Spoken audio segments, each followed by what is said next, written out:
Good morning my dear student. आज हम लोग प्लास्टिक एनालिसिस का सेकेंड लेक्चर की बात करेंगे। यहाँ पे हम लोग कुछ पुराने लेक्चर की बात बता देते हैं क्योंकि हमने वहाँ पे कुछ चीज़ें डील की थी। आज हम लोग उसके शेप फैक्टर का डेरिवेशन करेंगे जो कि डिफरेंट टाइप के सेक्शंस होंगे, चाहे वो आपका रेक्टेंगुलर सेक्शन हो, चाहे वो सर्कुलर हो, या आपका ट्रायंगुलर सेक्शन हो, या आप हो सकता है आपका स्क्वायर या डायमंड सेक्शन हो, कुछ भी हो सकता है। तो इन सेक्शंस के बारे में हम लोग डेरिवेशन करेंगे क्योंकि यहाँ से रिलेटेड आपके क्वेश्चन एग्जाम में आ जाते हैं। डेरिवेशन से हमको ये सीखने को मिलेगा कि हम वैल्यूज़ को कैसे पुटअप करते हैं, या यहाँ का जो बेसिक फंडा होगा ये आपको मेंस एग्जाम में काफ़ी हेल्प करेगा, इसलिए इसका डेरिवेशन करना बहुत ही ज़रूरी है। अगर मैं पिछले लेक्चर की कुछ और बातें बताऊँ कि वहाँ पर हमने कुछ एक एक्सप्रेशन डिराइव किया था, ZP is equal to A/2 Y1 bar plus Y2 bar, उसी को हम फर्दर डील करेंगे क्योंकि मुझे शेप फैक्टर निकालना है। और पिछले लेक्चर में मैंने डेराइव किया था shape factor is equal to ZP upon Z। ZP क्या होता था? प्लास्टिक सेक्शन मॉडुलस होता है, और Z क्या होता है? इलास्टिक सेक्शन मॉडुलस होता है। तो उसी लेक्चर को हम फर्दर डील करेंगे और यहाँ पे एक एक चीज़ करके डील करेंगे। तो सबसे पहले फ्रेंड्स आते हैं, हम लोग स्टार्ट करते हैं shape factor for shape factor for different cross section,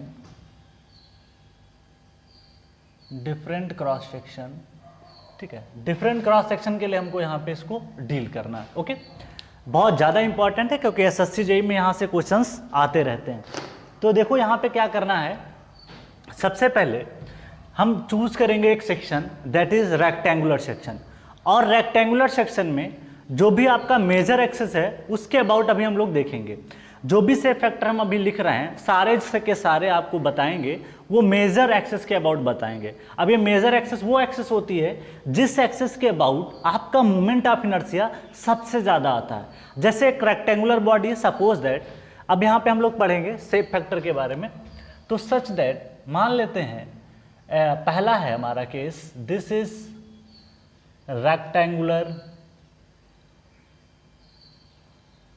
section, ये है आपका पहला case. This is the rectangular section के बारे में हम लोग यहाँ पे डील करने वाले हैं, ठीक है। रेक्टेंगुलर सेक्शन के बारे में हम लोग यहाँ पे डील करने वाले हैं।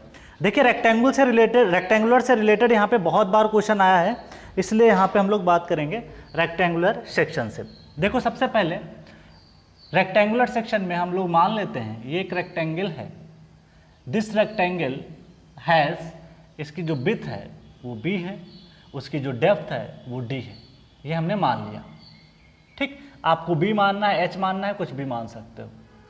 ये है इसकी plastic neutral axis, plastic neutral axis. This is called plastic neutral axis. मैंने पिछले लेक्चर में बताया था कि प्लास्टिक न्यूट्रल एक्सिस जो होती है उसको क्रॉस सेक्शन इक्वल एरिया में डिवाइड करता है। जितना एरिया ऊपर होगा उतना एरिया नीचे होगा, तो इसको बोलते हैं प्लास्टिक न्यूट्रल एक्सिस। इलास्टिक और प्लास्टिक में डिफरेंस होता है, ठीक है। चल अब देखो कई बार क्या होता है कि क्रॉस सेक्शन आपका सिमेट्रिकल हो सकता है। तो सिमेट्रिकल के केस में मान लिया कि आपका आधा पोर्शन ऊपर होगा आधा नीचे होगा, तो इलास्टिक और प्लास्टिक दोनों एक ही एक्सेस से पास करेंगे। लेकिन यही सेक्शन आपका अनसिमेट्रिकल होगा तो कोई जरूरी नहीं कि इलास्टिक और प्लास्टिक न्यूट्रल एक्सेस दोनों पॉइंट से पास हो। ध्यान है कि plastic neutral axis is divide the area in both the axis. अगर जो एक्सेस कट होती है उसके ऊपर का एरिया और उसके नीचे का एरिया वो बराबर होता है, और इसके बारे में मैंने डेरिवेशन भी आपको बताया था। चल अब हम लोग बात कर लेते हैं इसका स्ट्रेस का डिस्ट्रीब्यूशन का डायग्राम बनाते हैं। देखिए ये है इसका रेक्टेंगुलर शेप का स्ट्रेस डिस्ट्रीब्यूशन डायग्राम बनेगा, जो कि आप देखोगे कुछ इस तरीके से आपका बन के, ये है आपका रेक्टेंगुलर। यहाँ पे कंप्रेशन मान लेते हैं कि सिंपली सपोर्टेड है। This is the simply supported beam. तो ऊपर वाले पोर्शन में क्या आएगा आपका? ऊपर वाले पोर्शन में आपका आएगा this is the compression, this is the tension, नीचे पोर्शन में टेंशन। तो इस तरीके से इसको मान लेते हैं FY। मैंने बताया था कि प्लास्टिक में जो स्ट्रेस डिस्ट्रीब्यूशन होता है, stress distribution at plastic stage, distribution at plastic stage, plastic stage, ये होता है आपका रेक्टेंगुलर स्ट्रेस डिस्ट्रीब्यूशन। एक ऑब्जेक्टिव क्वेश्चन तो यही आ जाएगा कि बताओ प्लास्टिक में आपका कैसा डिस्ट्रीब्यूशन बनता है, तो वो आपका बनता है रेक्टेंगुलर बनता है। कैसा बनता है?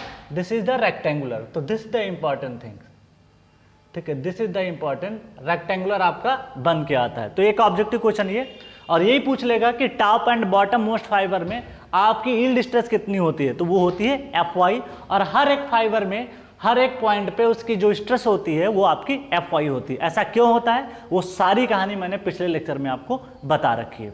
चल, अब आपको ये पता है मुझे चाहिए शेप फैक्टर, मुझे चाहिए शेप फैक्टर, तो मैं यहाँ पे सोल्यूशन करता हूँ इस पार्ट का सोल्यूशन।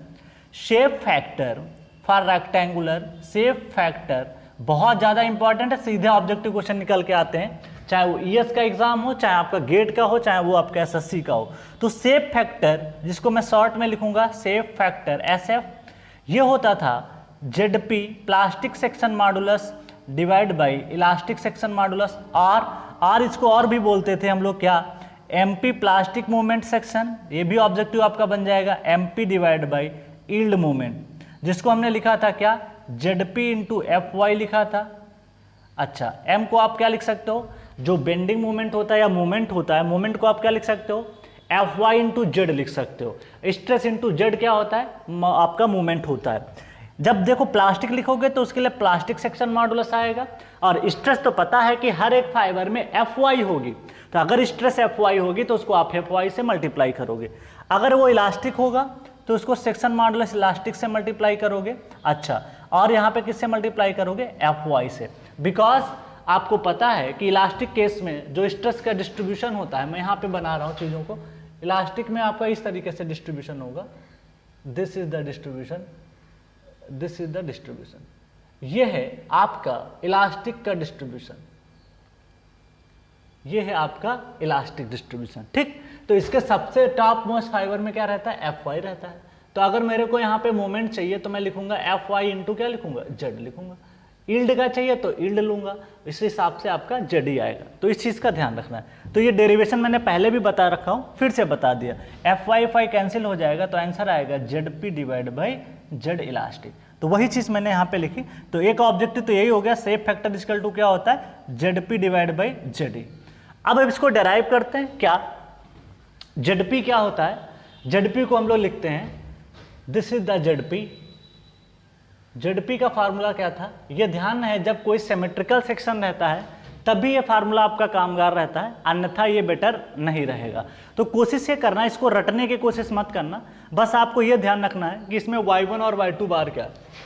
तो a/2 bracket y1 bar plus y2 बार, ये हो जाता है आपका वैल्यू। ए क्या है, एरिया ऑफ क्रॉस सेक्शन है, this is the area. Capital A क्या है, एरिया ऑफ क्रॉस सेक्शन। तो हमारे केस में एरिया क्या निकल के आएगा, रेक्टेंगुलर है, और रेक्टेंगल का एरिया क्या होता है, लंबाई गुणे चौड़ाई, b इंटू डी। अब देखो यहाँ पे लंबाई इसकी मान लेते हैं, या depth into with into depth कर सकते हो, तो यहाँ पे विथ इंटू डेप्थ कर सकते हो, तो एरिया को हम लिख सकते हैं b इंटू डी। चल, y1 और y2 मैंने बताया था, it is the distance from neutral axis. ये है आपकी प्लास्टिक न्यूट्रल एक्सिस, यहाँ से जो अपर पोर्शन है उसके CG तक की डिस्टेंस y1 बार होती है, इसके नीचे तक की पॉइंट की बार डिस्टेंस होती है y2 बार। तो इस पॉइंट को मैं मेंशन कर देता हूँ कि ये जो पैरामीटर है, इसके पैरामीटर्स के बारे में थोड़ा सा लिख देता हूँ। y1 बार, y1 y2 बार क्या है, it is the centroidal distance. Centroidal distance ये बहुत ज़्यादा इंपॉर्टेंट है, centroidal distance, centroidal distance of compression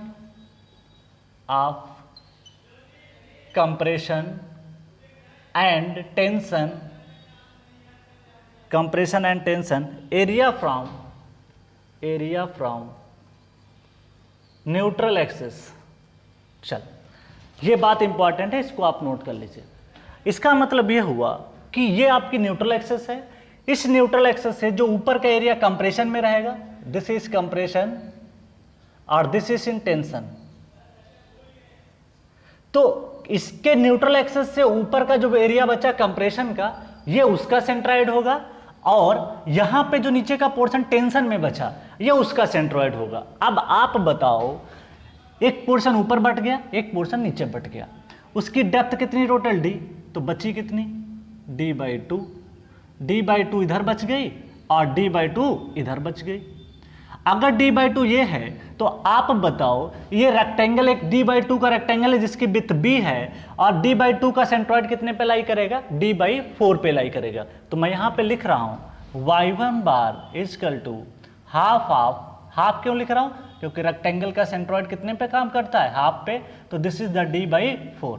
similarly अगर मैं y2 बार भी लिखूं तो ये भी 1/2 ऑफ d/2। इस बात को समझना है। और दूसरी बात, एक खास बात इसमें मैं बता दूं, हमेशा जो आपका y1 और y2 बार होगा वो आपका प्लास्टिक न्यूट्रल एक्सेस से ऊपर ही लिया जाएगा, जो भी होगा। अगर इस बात को आप समझ जाते हो तो किसी भी क्वेश्चन में दिक्कत नहीं आएगी।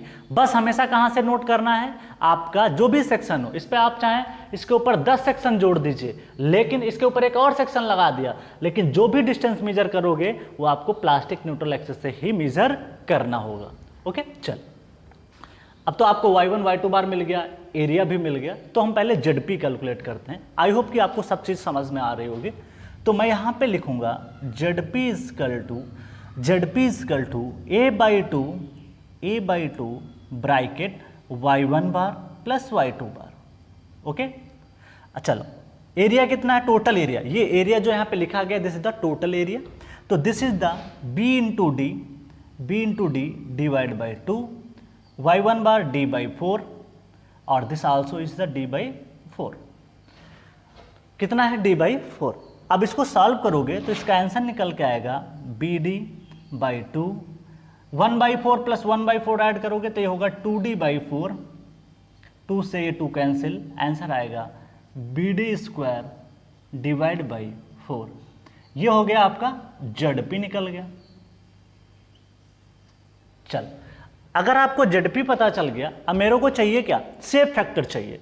अब सेफ फैक्टर अगर आपको चाहिए तो आपको क्या चाहिए, अभी ZP निकल गया, अब इलास्टिक सेक्शन मॉडुलस चाहिए आपको, इलास्टिक सेक्शन मॉडुलस, ये चाहिए आपको, elastic section modulus.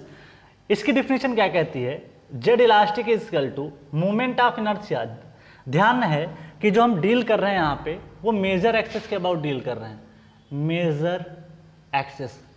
Major access यहाँ पे जैसे IXX होती है, क्योंकि इसके अबाउट आपका मोमेंट ऑफ इनर्शिया ज़्यादा निकल के आता है।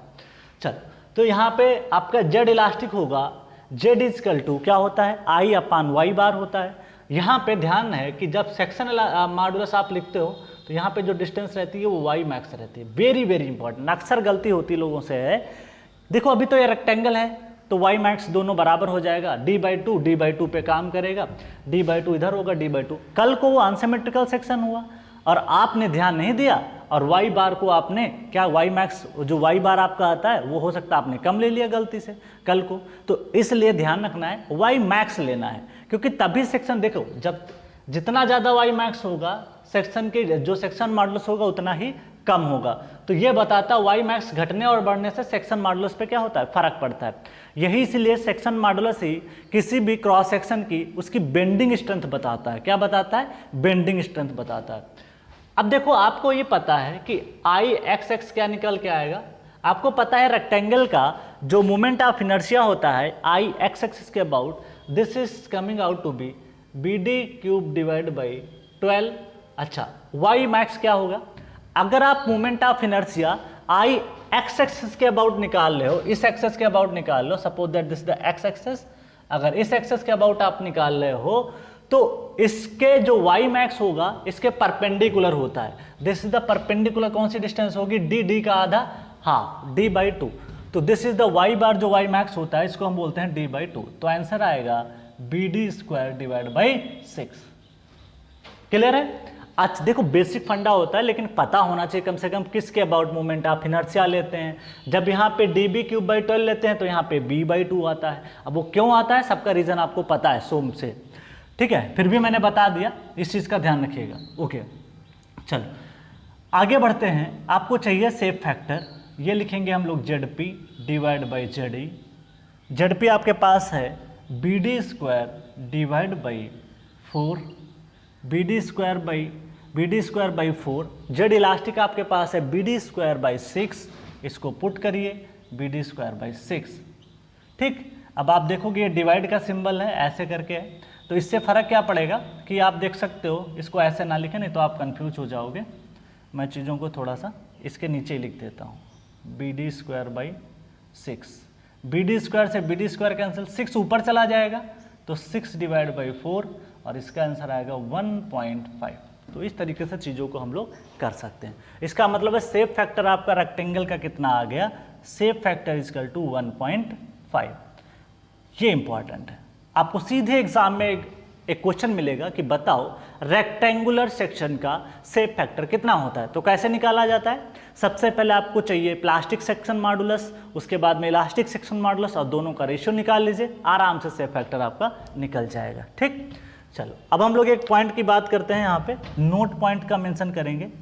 This is the note point, इसके बारे में मैं यहाँ पे लिखा देता हूँ थोड़ा सा, क्योंकि ये इंपॉर्टेंट है, कम से कम ये पता चले इस सेफ फैक्टर का मतलब क्या होता है, कि 1.5 का मतलब क्या है यहाँ पे, तो उसको लिख रहा हूँ यहाँ पे, ठीक है। सेफ फैक्टर 1.5 मीन्स, इसका मतलब क्या होता है, means there is 50% reserve strength, 50% reserve strength, अभी समझाता हूँ, लिखा देता हूँ, reserve strength beyond yield moment, beyond yield moment, beyond yield moment to reach plastic stage, to reach plastic stage, to reach plastic state या स्टेज, ठीक है, state लिखो इसको, plastic state, that is we have to apply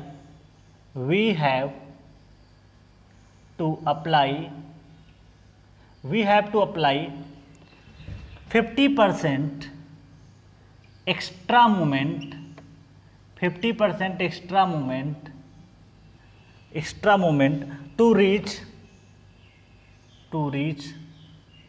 plastic state, to reach plastic state. चलो अब इस point को मैं समझा देता हूं ताकि आपको सारी चीजें यहां पे क्लियर हो जाए। देखो क्या कह रहा है कि सेफ फैक्टर फॉर 1.5 मीन्स क्या होता है, इसका मतलब यह होता है there is a 50% reserve strength, उसके पास 50% रिजर्व चीजें हैं।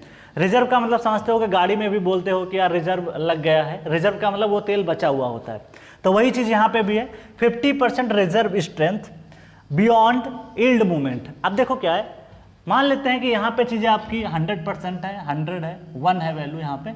अब इसको इस स्टेज तक लाने के लिए आपको 50% मूवमेंट और ज़्यादा लगाना पड़ेगा। तो जैसे जैसे मूवमेंट लगाओगे धीरे धीरे सेक्शन प्लास्टिक होता जाएगा, धीरे धीरे प्लास्टिक होता जाएगा, पहले यहाँ तक आएगा, फिर और यहाँ तक आएगा, धीरे धीरे क्या हो जाएगा, प्लास्टिक हो जाएगा। तो इस तरीके से कन्वर्ट होने में इसको आपको जो भी है, इलास्टिक में जो सेफ फैक्टर आपका जैसे मान लो 1 रहता है, तो वहाँ से आपको कन्वर्ट करने में 50% आपको beyond the yield movement to reach the plastic state we have to apply 50% movement extra to state a plastic stage. मतलब उसको प्लास्टिक स्टेज में पहुंचाने के लिए आपको 50% मूवमेंट की और जरूरत पड़ने वाली है, तब जाके ये प्लास्टिक डायग्राम आपका बनेगा। तो ये बात इंपॉर्टेंट है, दिस इज कॉल्ड प्लास्टिक। तो एग्जाम में पूछ लेगा तो आप कम से कम ये बातें बता सकते हो। अब आप पहले इसको नोट कर लें, उसके बाद हम चीज़ों को आगे फर्दर टेक करते हैं। पहले आप इसको अच्छे से नोट कर लीजिए, कोई दिक्कत नहीं है, 1 मिनट टाइम ले सकते हो ज़्यादा से ज़्यादा, या स्क्रीनशॉट इसका ले सकते हो, क्योंकि मुझे अभी और दूसरे सेक्शन समझाने हैं। हाँ, सारे डेरिवेशन करेंगे, जितने क्रॉस सेक्शंस होंगे सबका एक एक डेरिवेशन करेंगे। इससे ऑब्जेक्टिव आएगा। देखो ऑब्जेक्टिव करने से आपको काफ़ी ज़्यादा चीज़ें क्या रहता है, हमें कन्वेंशनल थोड़ा सा डील करना जरूरी है। उसके बाद में जितना पूछा जाता है एसएससी जेईई में आपको उतना ही पढ़ना है, फालतू में नहीं पढ़ना है। चलो अब हम लोग क्या करते हैं, आगे देखते हैं सर्कुलर सेक्शन को कैसे डेराइव करें, उसको देख लेते हैं। चलो ये तो था आपका किसका, ये तो हमने डील किया आपका, दिस इज हो गया रेक्टेंगल। अब हम लोग चलते हैं, डील करते हैं नेक्स्ट टॉपिक आपका जो है रिलेट करता है, वो है आपका सर्कुलर सेक्शन से। एक एक डेरिवेशन कर लेंगे, उसके बाद में हमारी चीज़ें और भी अच्छी हो जाएंगी। तो पहले हम लोग डेरिवेशन कर लेते हैं, क्योंकि पहले लेक्चर में तो मैंने बहुत सारी चीज़ें आपको बताई थी, ये दूसरा लेक्चर है जिस पे हम लोग सारी चीज़ें डील कर रहे हैं। चल आगे हम लोग बात करेंगे, काफ़ी इंपॉर्टेंट है क्योंकि एसएससी जेईई ने इसको टच करना शुरू कर दिया, मतलब यहाँ से प्रीवियस ईयर क्वेश्चन पूछना शुरू किया है, इसलिए इसको छोड़ नहीं सकते। हालांकि ये डिप्लोमा लेवल पे स्टूडेंट्स को मतलब नहीं पढ़ाया जाता है और इनको नया लगता थोड़ा सा है, लेकिन नया नहीं लगेगा, मैं इस तरीके से ही समझाऊंगा ताकि आपका क्वेश्चन ना रुके, ठीक है। तो इसके लिए परेशान नहीं होना है, एकदम बेसिक लेवल से समझाएंगे ताकि आपको क्लियरिटी आ जाए।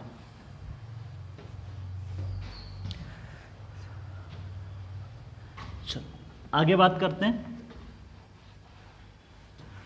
अगला सेक्शन होगा आपका सर्कुलर सेक्शन। यहाँ से भी ऑब्जेक्टिव क्वेश्चन पूछा गया है, तो कम से कम इसका भी ध्यान रखते हैं। नेक्स्ट है, दिस इज द, चल नेक्स्ट है आपका सर्कुलर सेक्शन। सर्कुलर सेक्शन, ठीक। सर्कुलर सेक्शन में अगर हम बात करें तो सर्कुलर सेक्शन में आपने देखा था क्या, एक सर्किल है, सपोज दैट कि ये है आपके पास सर्किल, ठीक है, ये है सर्किल। एक सर्किल हमने बना दिया जिसका डायमीटर मान लेता हूँ d, ठीक है। सर्किल में डायमीटर तो दोनों साइड में सेम ही होगा, तो इसका डायमीटर मैंने मान लिया, this is the diameter, small d मान लिया, जो आपकी मर्जी करे मान सकते हो, ठीक। अच्छा अब इसका डायग्राम ड्रा करते हैं। प्लास्टिक, देखिए ये ड्रा करना बहुत ज़रूरी, एग्जाम में अगर ड्रा कर दोगे मेंस में आएगा, प्री में तो ड्रा करने की ज़रूरत नहीं है। दिस इज द डायग्राम, और आपको पता है कि इसका डायग्राम कुछ इस तरीके से बनता। डायग्राम इसलिए ड्रा कर रहे हैं, एक ऑब्जेक्टिव मिल जाएगा आपको इस पर, तो इससे फ़ायदा ये रहेगा कम से कम हमारा ऑब्जेक्टिव क्वेश्चन ही निकल जाएगा कि कितना रेक्टेंगल रहता है, ट्रायंगुलर रहता है। तो प्लास्टिक के केस में क्या रहता है, रेक्टेंगुलर रहता है, रेक्टेंगुलर रहता है, तो इसको याद रखना है। क्यों रहता है इसके बारे में पूरी डिटेल से हम डील कर चुके हैं। ये हो गया आपका, ये प्लास्टिक न्यूट्रल एक्सिस है, this is also F Y, इसको हम बोल देते हैं प्लास्टिक, शॉर्ट में लिख रहा हूँ प्लास्टिक न्यूट्रल एक्सिस। चल अब आप बताओ, प्लास्टिक न्यूट्रल एक्सिस में यहाँ पे जो चीज़ें हैं आप बताइए कि इसका सेंट्रॉइड जो आएगा, दिस इज द y1 बार, और नीचे का सेंट्रॉइड आएगा आपका y2 बार। मैंने क्या बताया था, अगर कोई सेक्शन आपका सिमेट्रिकल रहता है तो इलास्टिक और प्लास्टिक दोनों एक्सेस जो रहती हैं वो एक ही पॉइंट से पास करते हैं। देखो ये है आपका एक सिमेट्रिकल सर्कुलर सेक्शन। अब इस सर्कुलर सेक्शन को अगर मैं 20 से कट करूं तो मेरा प्लास्टिक न्यूट्रल एक्सिस और इलास्टिक न्यूट्रल एक्सिस दोनों एक ही पॉइंट से पास करते हैं। तो आप देख सकते हो इसको अगर मैं कट कर दूं तो ऊपर का सेक्शन नीचे का सेक्शन दोनों क्या हो जाएगा, सिमेट्रिकल हो जाएगा। अगर दोनों सिमेट्रिकल है तो मैं क्या लिख सकता हूं, ये सेंट्रॉइड भी जो y1 और y2 बार होगा ये भी बराबर होगा y1 bar is equal to y2 bar is equal to, इसका फार्मूला क्या होता है, ये फार्मूला होता है this is 4r upon 3 pi, इसको बोल सकते हो, ठीक है, 4r अपान 3 पाई, या इसको बोल सकते हो क्या, या इसको स्मॉल r मानते हैं क्योंकि हमने डाया स्मॉल माना है, तो 4r अपान 3 पाई, या इसको, ये आपने पढ़ा होगा सेंट्रॉइड चैप्टर में जाकर के सो में देखिएगा कि सर्कल के केस में आपका सेंट्रॉइड कितना रहता है, तो 4r अपान 3 पाई रहता है। अच्छा आप बताओ डायमीटर को मैं ये भी तो लिख सकता हूँ 2 इंटू r, ये आर रेडियस है, मैं मान लेता हूँ यहाँ से रेडियस जो है आपकी आर है, ठीक। दिस रेडियस इज आर, तो डी इजकल टू मैं 2r भी लिख सकता हूँ। अगर डी इजकल टू 2r लिख सकता हूँ तो यहाँ पे आप देख सकते हो, यहाँ पे मैं पुट करूँगा क्या, इसको 2 टाइम मैंने लिख दिया 2r डिवाइड बाई 3 पाई, तो इसका आंसर निकल के क्या आएगा, this is the 2d upon 3 पाई। इस तरीके से आप याद कर सकते हो, ठीक। चलो ये तो आपको क्लियर हो गया कि कैसे चीज़ें निकलती हैं, 4r अपान 3 पाई निकल के आता है, ठीक। कई लोग कंफ्यूज रहते हैं सर क्या हो, तो ऐसे याद कर लो ना, स्पेयर का आप वॉल्यूम याद करते हो 4/3 पाई आर क्यूब, तो 4/3 वहाँ से याद कर लिया करो, ठीक है, तो भूलोगे नहीं आज के बाद। तो 4/3 पाई आर क्यूब होता है, तो उस तरीके से आपने पढ़ा होगा जो स्पेयर होता है, गोले का जो वॉल्यूम होता है वो 4/3 होता है, तो ये 4/3 का जो टर्म है वहाँ से आज से रिमेंबर हो जाएगा। और आर अपान पाई, पाई ध्यान रखिएगा अपान में ही रहेगा, कभी पाई अपान आर हो ही नहीं सकता क्योंकि यूनिट मीटर में लाना होता है, तो अगर अपान में आर आप ले आए और पाई ऊपर कर दिए तो यूनिट तो मीटर इनवर्स हो जाएगी। दिस इज नॉट पॉसिबल क्योंकि ये y1 y2 बार सेंट्रोइडल डिस्टेंसेज हैं from the plastic neutral access, तो ये हमेशा मीटर में आएंगी, तो आर ऊपर रहेगा, पाई हमेशा नीचे रहता है। तो ये तो कहानी हमने डील कर ली। चलो एक एक करके डील करते हैं यहाँ पे। चलो अब बात करते हैं यहाँ पे सारी चीज़ों की। ये तो आपका हो गया, ये चीज़ें निकल गई।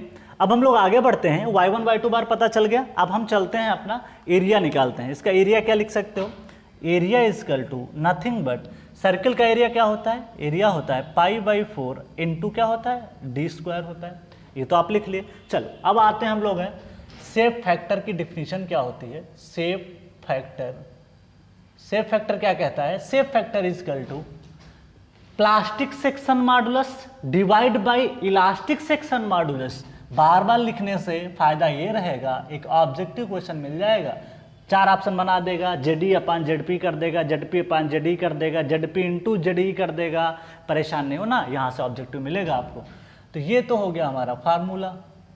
अब इस फार्मूले के लिए आपको मेहनत क्या करनी है, इलास्टिक चाहिए और प्लास्टिक चाहिए। तो एक काम करते हैं, सबसे पहले हम लोग प्लास्टिक निकालते हैं, इलास्टिक तो निकालना आसान है।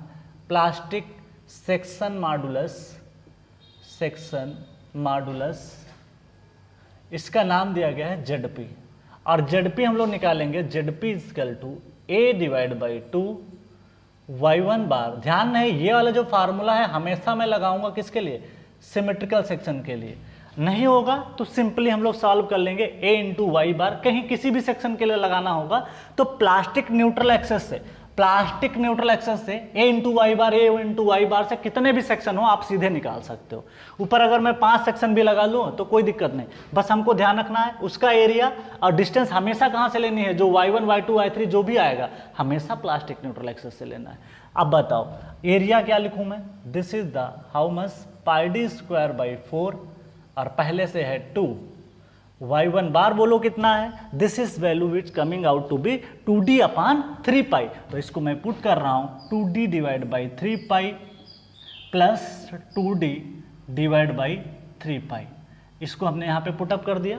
चलो इसको सॉल्व करते हैं, पाई देखो कॉमन ले सकते हो, एक काम करो πd² डिवाइड बाई 4 दूनी कितना हो गया, 8 हो गया, और 2d प्लस 2d कितना हो जाएगा, 4d हो जाएगा, 3 पाई एलसीएम हो गया। इस तरीके से आप करते, पाई से पाई कैंसिल आउट हो जाएगा, 4 से 2 कैंसिल हो जाएगा, तो आंसर आएगा आपका d³ अपान 6। तो this is coming to be Z P. ये आपका निकल के आ गया क्या, जेडपी निकल के आ गया। तो इस तरीके से चीज़ों को आप यहाँ पे कर सकते हो, this is coming out to be Z P. Okay, अब आगे बढ़ते हैं, आगे क्या है टॉपिक, अगला टॉपिक है हमारा इलास्टिक सेक्शन मॉडुलस। अब इलास्टिक सेक्शन मॉडुलस का मतलब होता है, this is the coming out to be elastic section modulus. मैं अगली हेडिंग देता हूं, इलास्टिक सेक्शन मॉडुलस। अब ये तो आप बहुत अच्छे से सोम में पढ़ चुके होंगे, modulus, this is the Z E, इसको लिख सकते हैं इलास्टिक सेक्शन मॉडुलस, इसको लिख सकते हैं जेड ई। अब ये जेड ई क्या होता है, जेड ई को हम लिख सकते हैं Z E equal to this is the I divide by या I X X divide by Y max कर सकते हो। ठीक, मैंने पहले भी बताया हम लोग मेजर एक्सेस के अबाउट डील कर रहे हैं। जितने भी सिमेट्रिकल सेक्शन होंगे उसमें आंसर आपका चेंज नहीं होगा।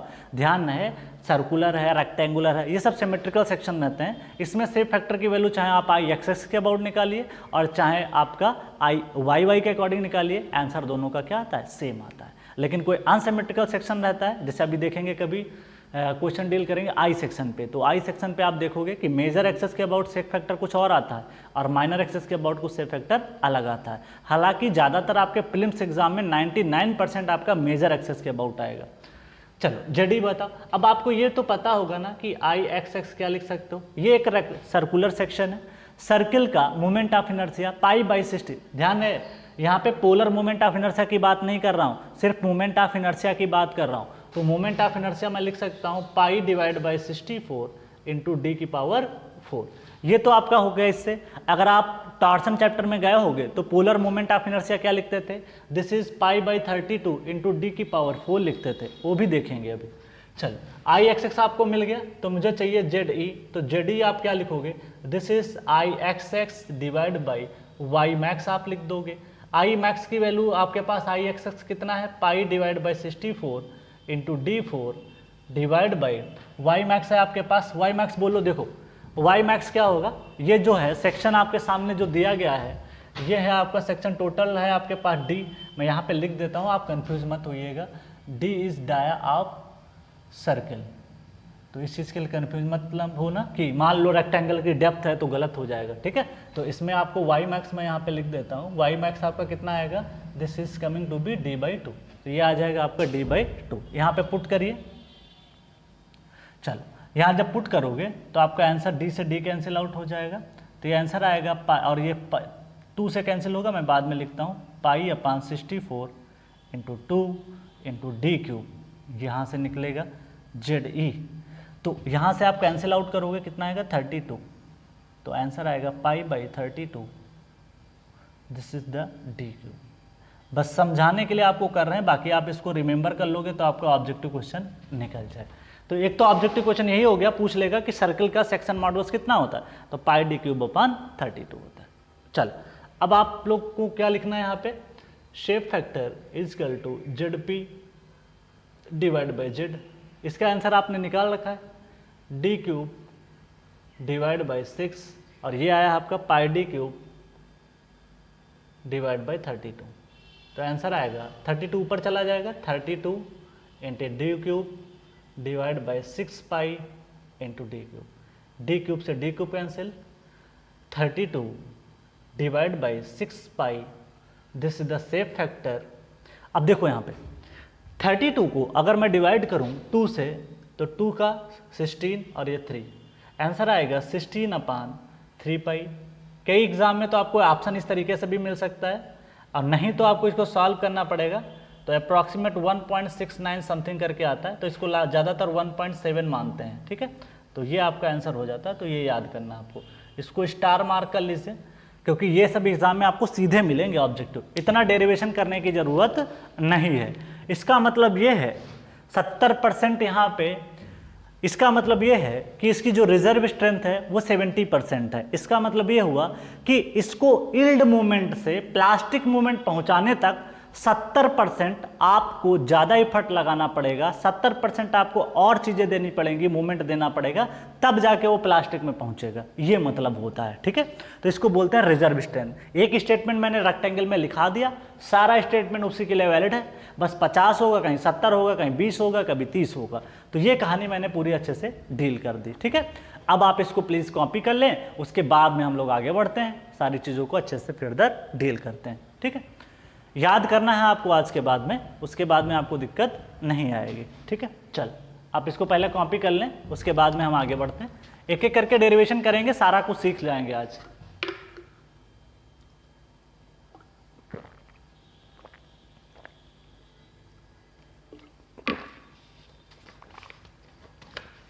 चलो आगे बढ़ते हैं।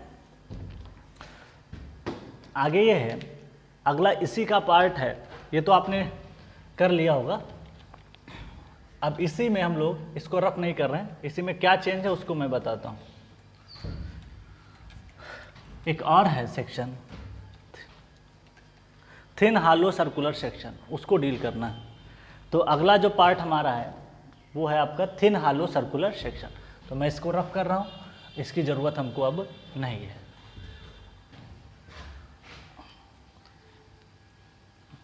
नेक्स्ट पार्ट हम लोग डील करने वाले हैं थिन हालो सर्कुलर सेक्शन।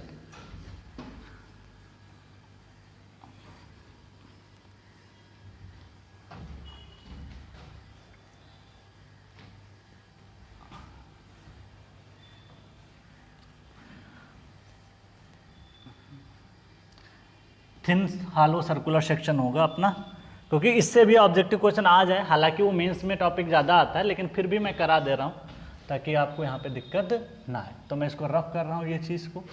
और अगला जो सेक्शन हमारा है, डायग्राम नहीं रफ कर रहा हूँ क्योंकि बार बार बनाऊँगा तो फिर टाइम वेस्ट करना है, यही डायग्राम रहेगा। चलो, ज़्यादा बड़ा डेरिवेशन नहीं है, सिर्फ इसमें सोम का जितना भी सेक्शन मॉडुलस आप पढ़ रहे हो। नेक्स्ट हमारा टॉपिक है this is the for thin hollow circular section. चलो आ जाता है, उसको डील करते हैं। तो अगला हेडिंग है, तीसरा नंबर आता है थिन हालो सर्कुलर सेक्शन। ये इंपॉर्टेंट है, ठीक है। थिन है, थिन हालो है। हालो का मतलब है अंदर से आपका हालो है, उसके बीच में कुछ भी नहीं है। तो मैं इसको रफ करूँगा। चल, हालो है तो इसको रफ करो। चलो, अब चीज़ें यहाँ पे चेंज हो जाएंगी थोड़ा सा, क्योंकि पहले जैसे आप नहीं रह जाएगा, अब सारी चीज़ें बदलेंगी। चलो, कैसे बदलेंगे उसको देखते हैं। उसने क्या बताया, थिन हालो सर्कुलर सेक्शन में जैसे रिंग आपके पास होती है, सेम वैसे ही है कुछ। इसको एक काम करते हैं, अंदर ही बनाते हैं। चलो, ये है thin hollow circular section. This is the thin hollow circular section.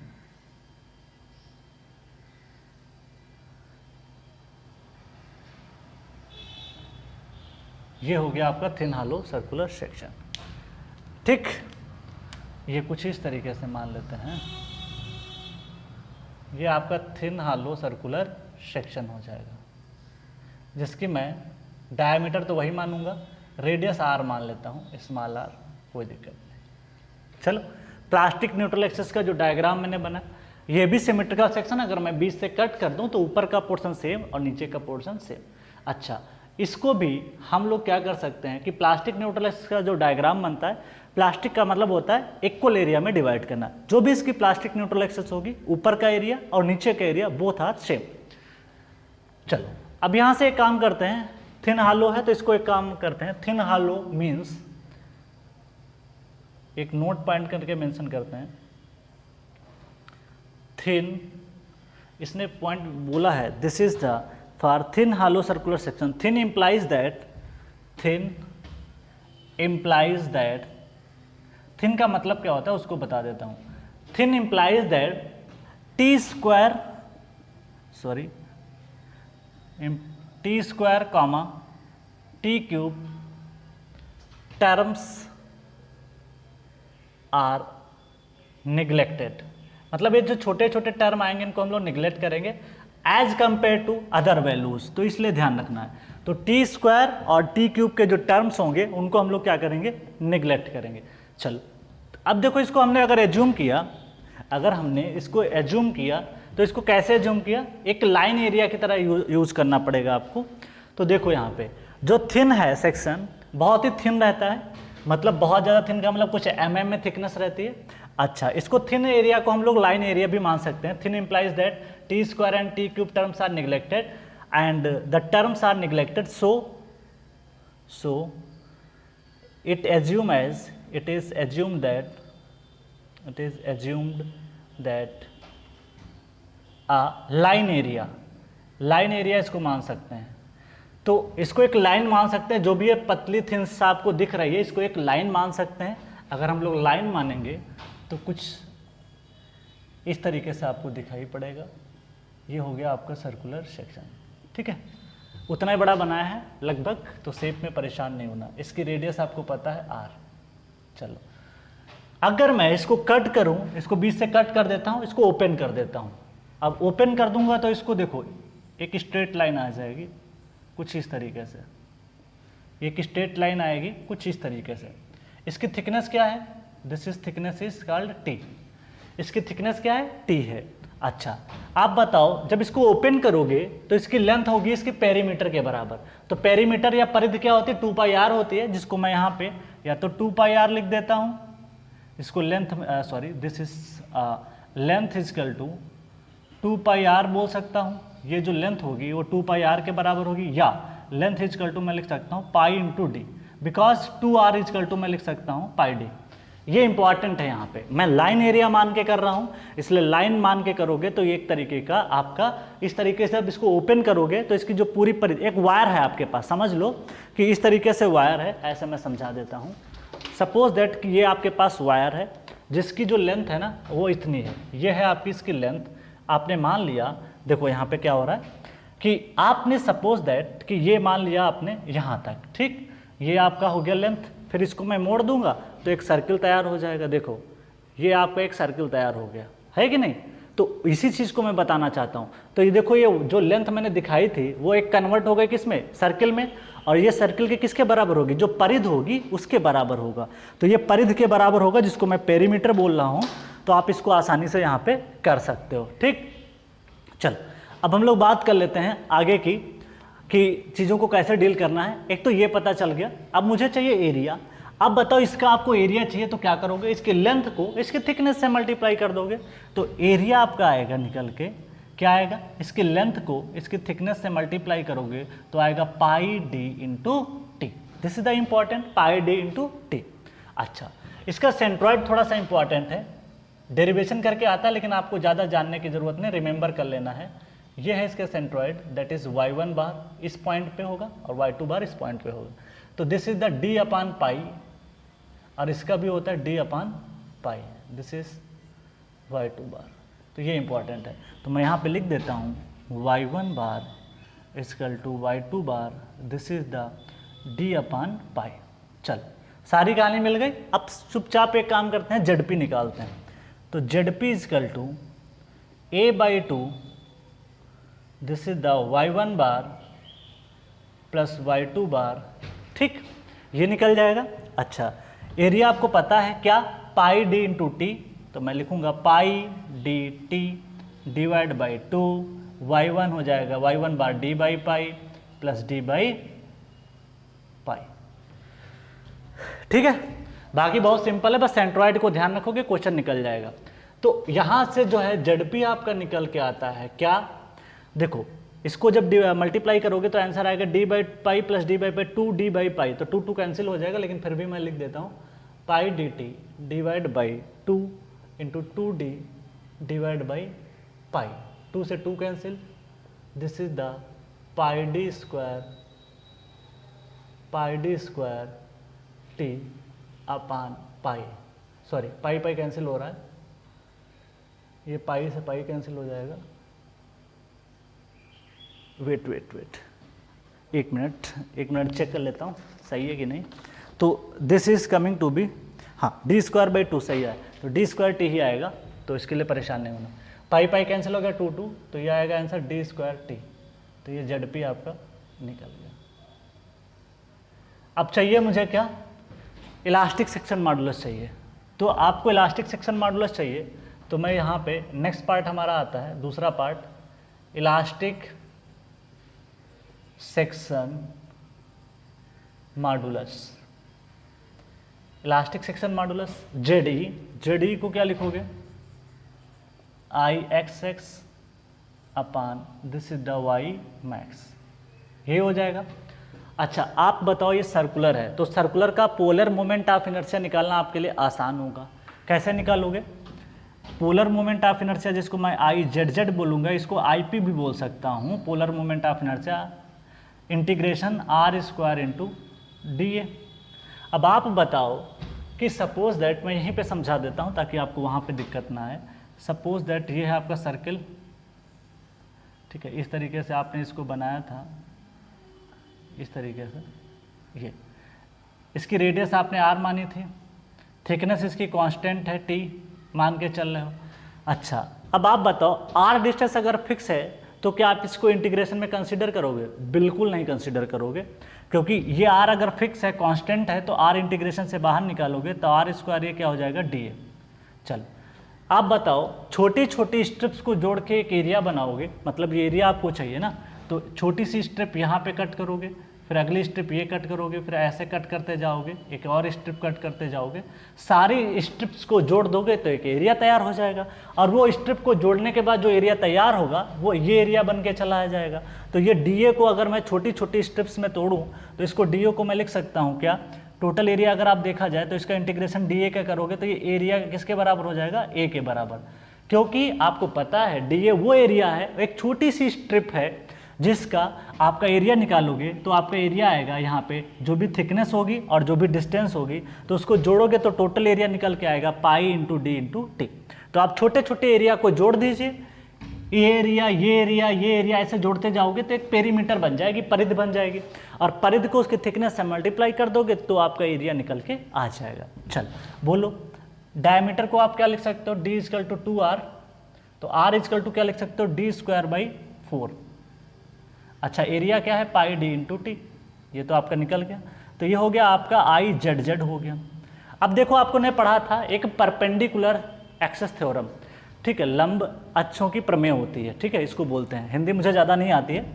चलो अब देखते हैं परपेंडिकुलर एक्सिस थ्योरम क्या कहती है। आपने पढ़ा होगा I Z Z is equal to I X X plus I Y Y, और आपको पता है ये सर्कुलर सेक्शन है, तो यहाँ पे आपका आई एक्स एक्स और आई वाई दोनों बराबर होंगे।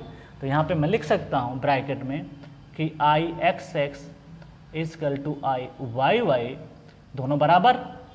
चलो जब इसको दोनों बराबर लिखोगे तो ये हो जाएगा 2 time I X x I Z Z, और आई जेड जेड आपको पता है जो भी आपने कैलकुलेट किया, this is the I Z Z, ये आपने अभी निकाला, तो this is the I Z Z, इसको ये पुट करूंगा तो आंसर आएगा I X X equal to I Z Z divide by 2।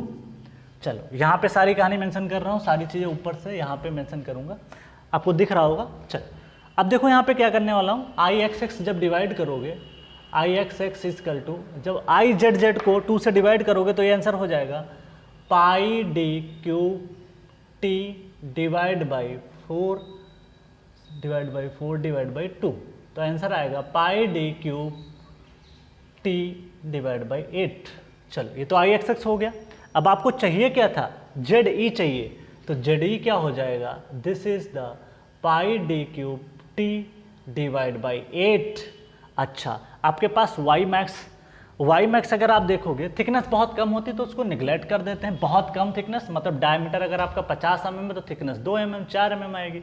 तो अगर मैं बात करूं इसकी वाई मैक्स की तो इसके सेंटर तक आएगी, तो इसका d/2 पे लाई करेगी, तो इसके प्लास्टिक न्यूट्रल से आधा पोर्शन उधर आधा इधर। इलास्टिक के केस में जो भी डायमीटर है उसका आधा आपका हो जाएगा वाई मैक्स। तो यहाँ पे हम लिख सकते हैं this is the pi D cube divide by this divide by d/2, तो आंसर आएगा क्या, pi D square T divide by 4। तो ये हो गया जेड ई। अब आपको चाहिए क्या, सेक्शन मॉडुलस चाहिए ना, this is the Z P divide by Z E, और ये आया था D square T divide by pi D square T divide by 4। D square T cancel out हो जाएगा, आंसर आएगा 4/पाई। बस आपको ये याद रखना है, डेरिवेशन नहीं भी आएगा तो ऑब्जेक्टिव क्वेश्चन में दिक्कत नहीं है, ठीक है।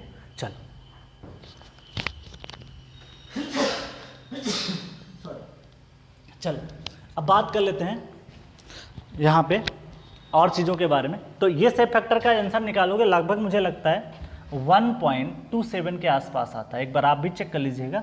तो शेप फैक्टर आपका आता है 1.27 के आसपास आता है, ठीक है।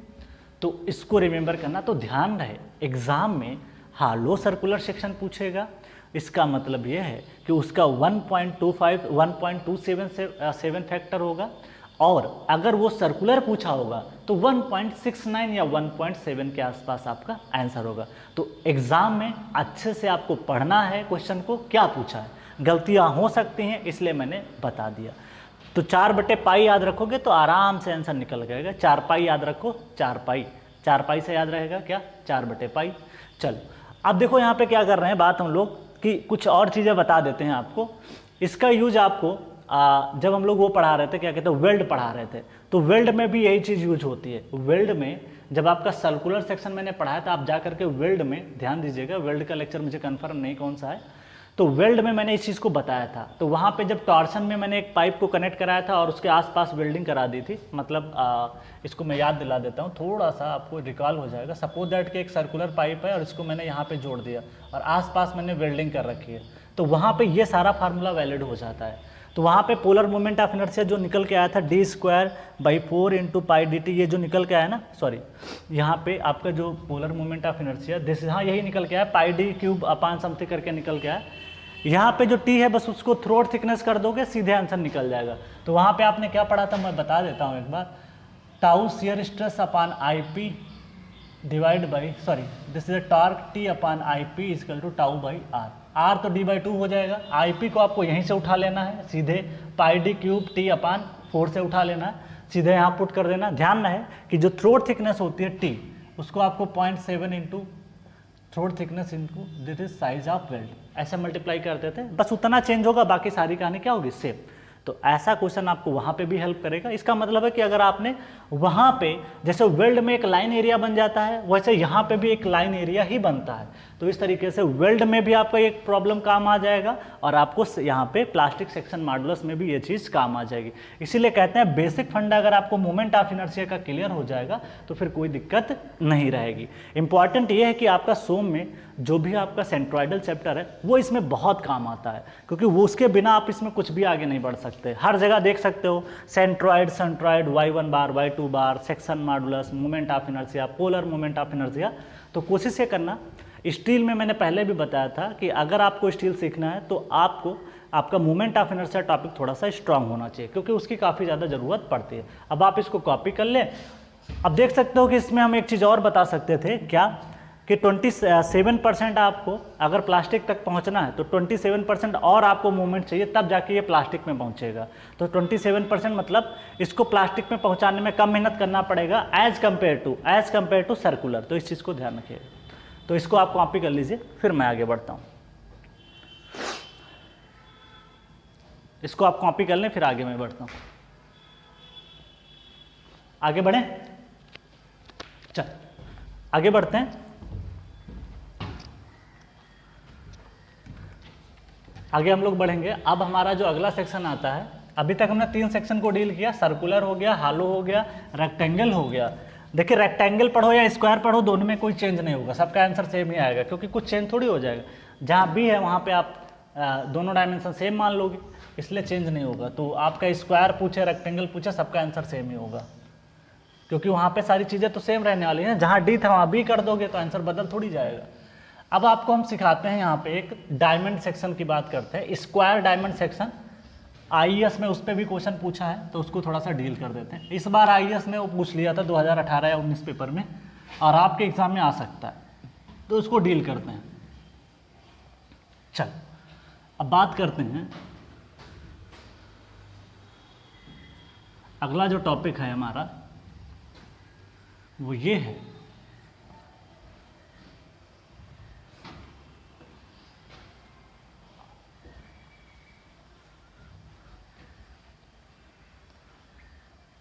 नेक्स्ट टॉपिक डील करेंगे हम लोग स्क्वायर डायमंड सेक्शन। स्क्वायर का है, जो कि आपको सो में भी काफ़ी हेल्प करेगा। सो में भी इससे रिलेटेड क्वेश्चन आ जाते थे। क्या आते थे मैं अभी बताता हूँ। एक जगह पढ़ेंगे, दूसरी जगह भी आपको कॉन्सेप्ट में थोड़ा सा हेल्प मिल जाएगी। चल बात कर लेते हैं। नेक्स्ट टॉपिक हमारा ये है 4th नंबर, स्क्वायर डायमंड। इसको एक मिनट वेट, थोड़ा सा ह्यूमिडिटी ज़्यादा है एटमॉस्फेयर में, इस वजह से थोड़ा सा इसको रफ करके ही बनाते हैं। बात कर लेते हैं स्क्वायर डायमंड सेक्शन, काफ़ी इंपॉर्टेंट है, सोम का कॉन्सेप्ट भी लगेगा इसमें। तो 4 नंबर हम बात करने वाले हैं square diamond section, square diamond section. ठीक, चलो स्क्वायर है और वो डायमंड सेक्शन है, या इसको दूसरी भाषा में अभी हम बोलेंगे एक स्क्वायर है जिसको हम लोग उसके डायगोनल के बेस पे हमने इसको रख दिया है। ठीक है, तो अगला जो है कुछ ऐसा कह सकते हो, दिस इज द, अगर मैं डायग्राम की बात करूं कुछ इस तरीके से आप देख सकते हो, ये है आपका डायग्राम। ठीक है, ये है आपका डायग्राम। मान लेते हैं इसका साइज जो है एक स्क्वायर है, इसलिए इसका साइज हम मानते हैं, सपोज दैट कुछ भी आप मान सकते हो जो आपको लगे, जितना आसानी से हो सकता है उतना हम मान सकते हैं। सपोज दैट इसको मैं ए मान लेता हूँ। ठीक है, इसको भी ए मान लेता हूँ। स्क्वायर है तो इसके आपको पता होगा कि जो ये जो डायगोनल रहते हैं ये आपस में 90 डिग्री पे कट करते हैं। इसको मैंने परपेंडिकुलर प्रोजेक्ट किया। चलो इसका प्लास्टिक न्यूट्रल एक्सिस ये आएगा, क्योंकि देखो क्या हो रहा है कि यहाँ पे थोड़ा डायग्राम बड़ा बनाते हैं, क्योंकि इसमें कई सारी चीज़ें मेंशन करनी पड़ेंगी तो फिर आप कंफ्यूज हो जाओगे, तो इसको थोड़ा सा मेंशन कर देते हैं, डायग्राम थोड़ा बड़ा बनाते हैं, क्योंकि देखिए सारी चीज़ें इसमें आनी है इसलिए उसको समझना ज़रूरी है। थोड़ा बड़ा डायग्राम बनाएंगे तो आपको क्लैरिटी अच्छी आएगी। ठीक है, ये है,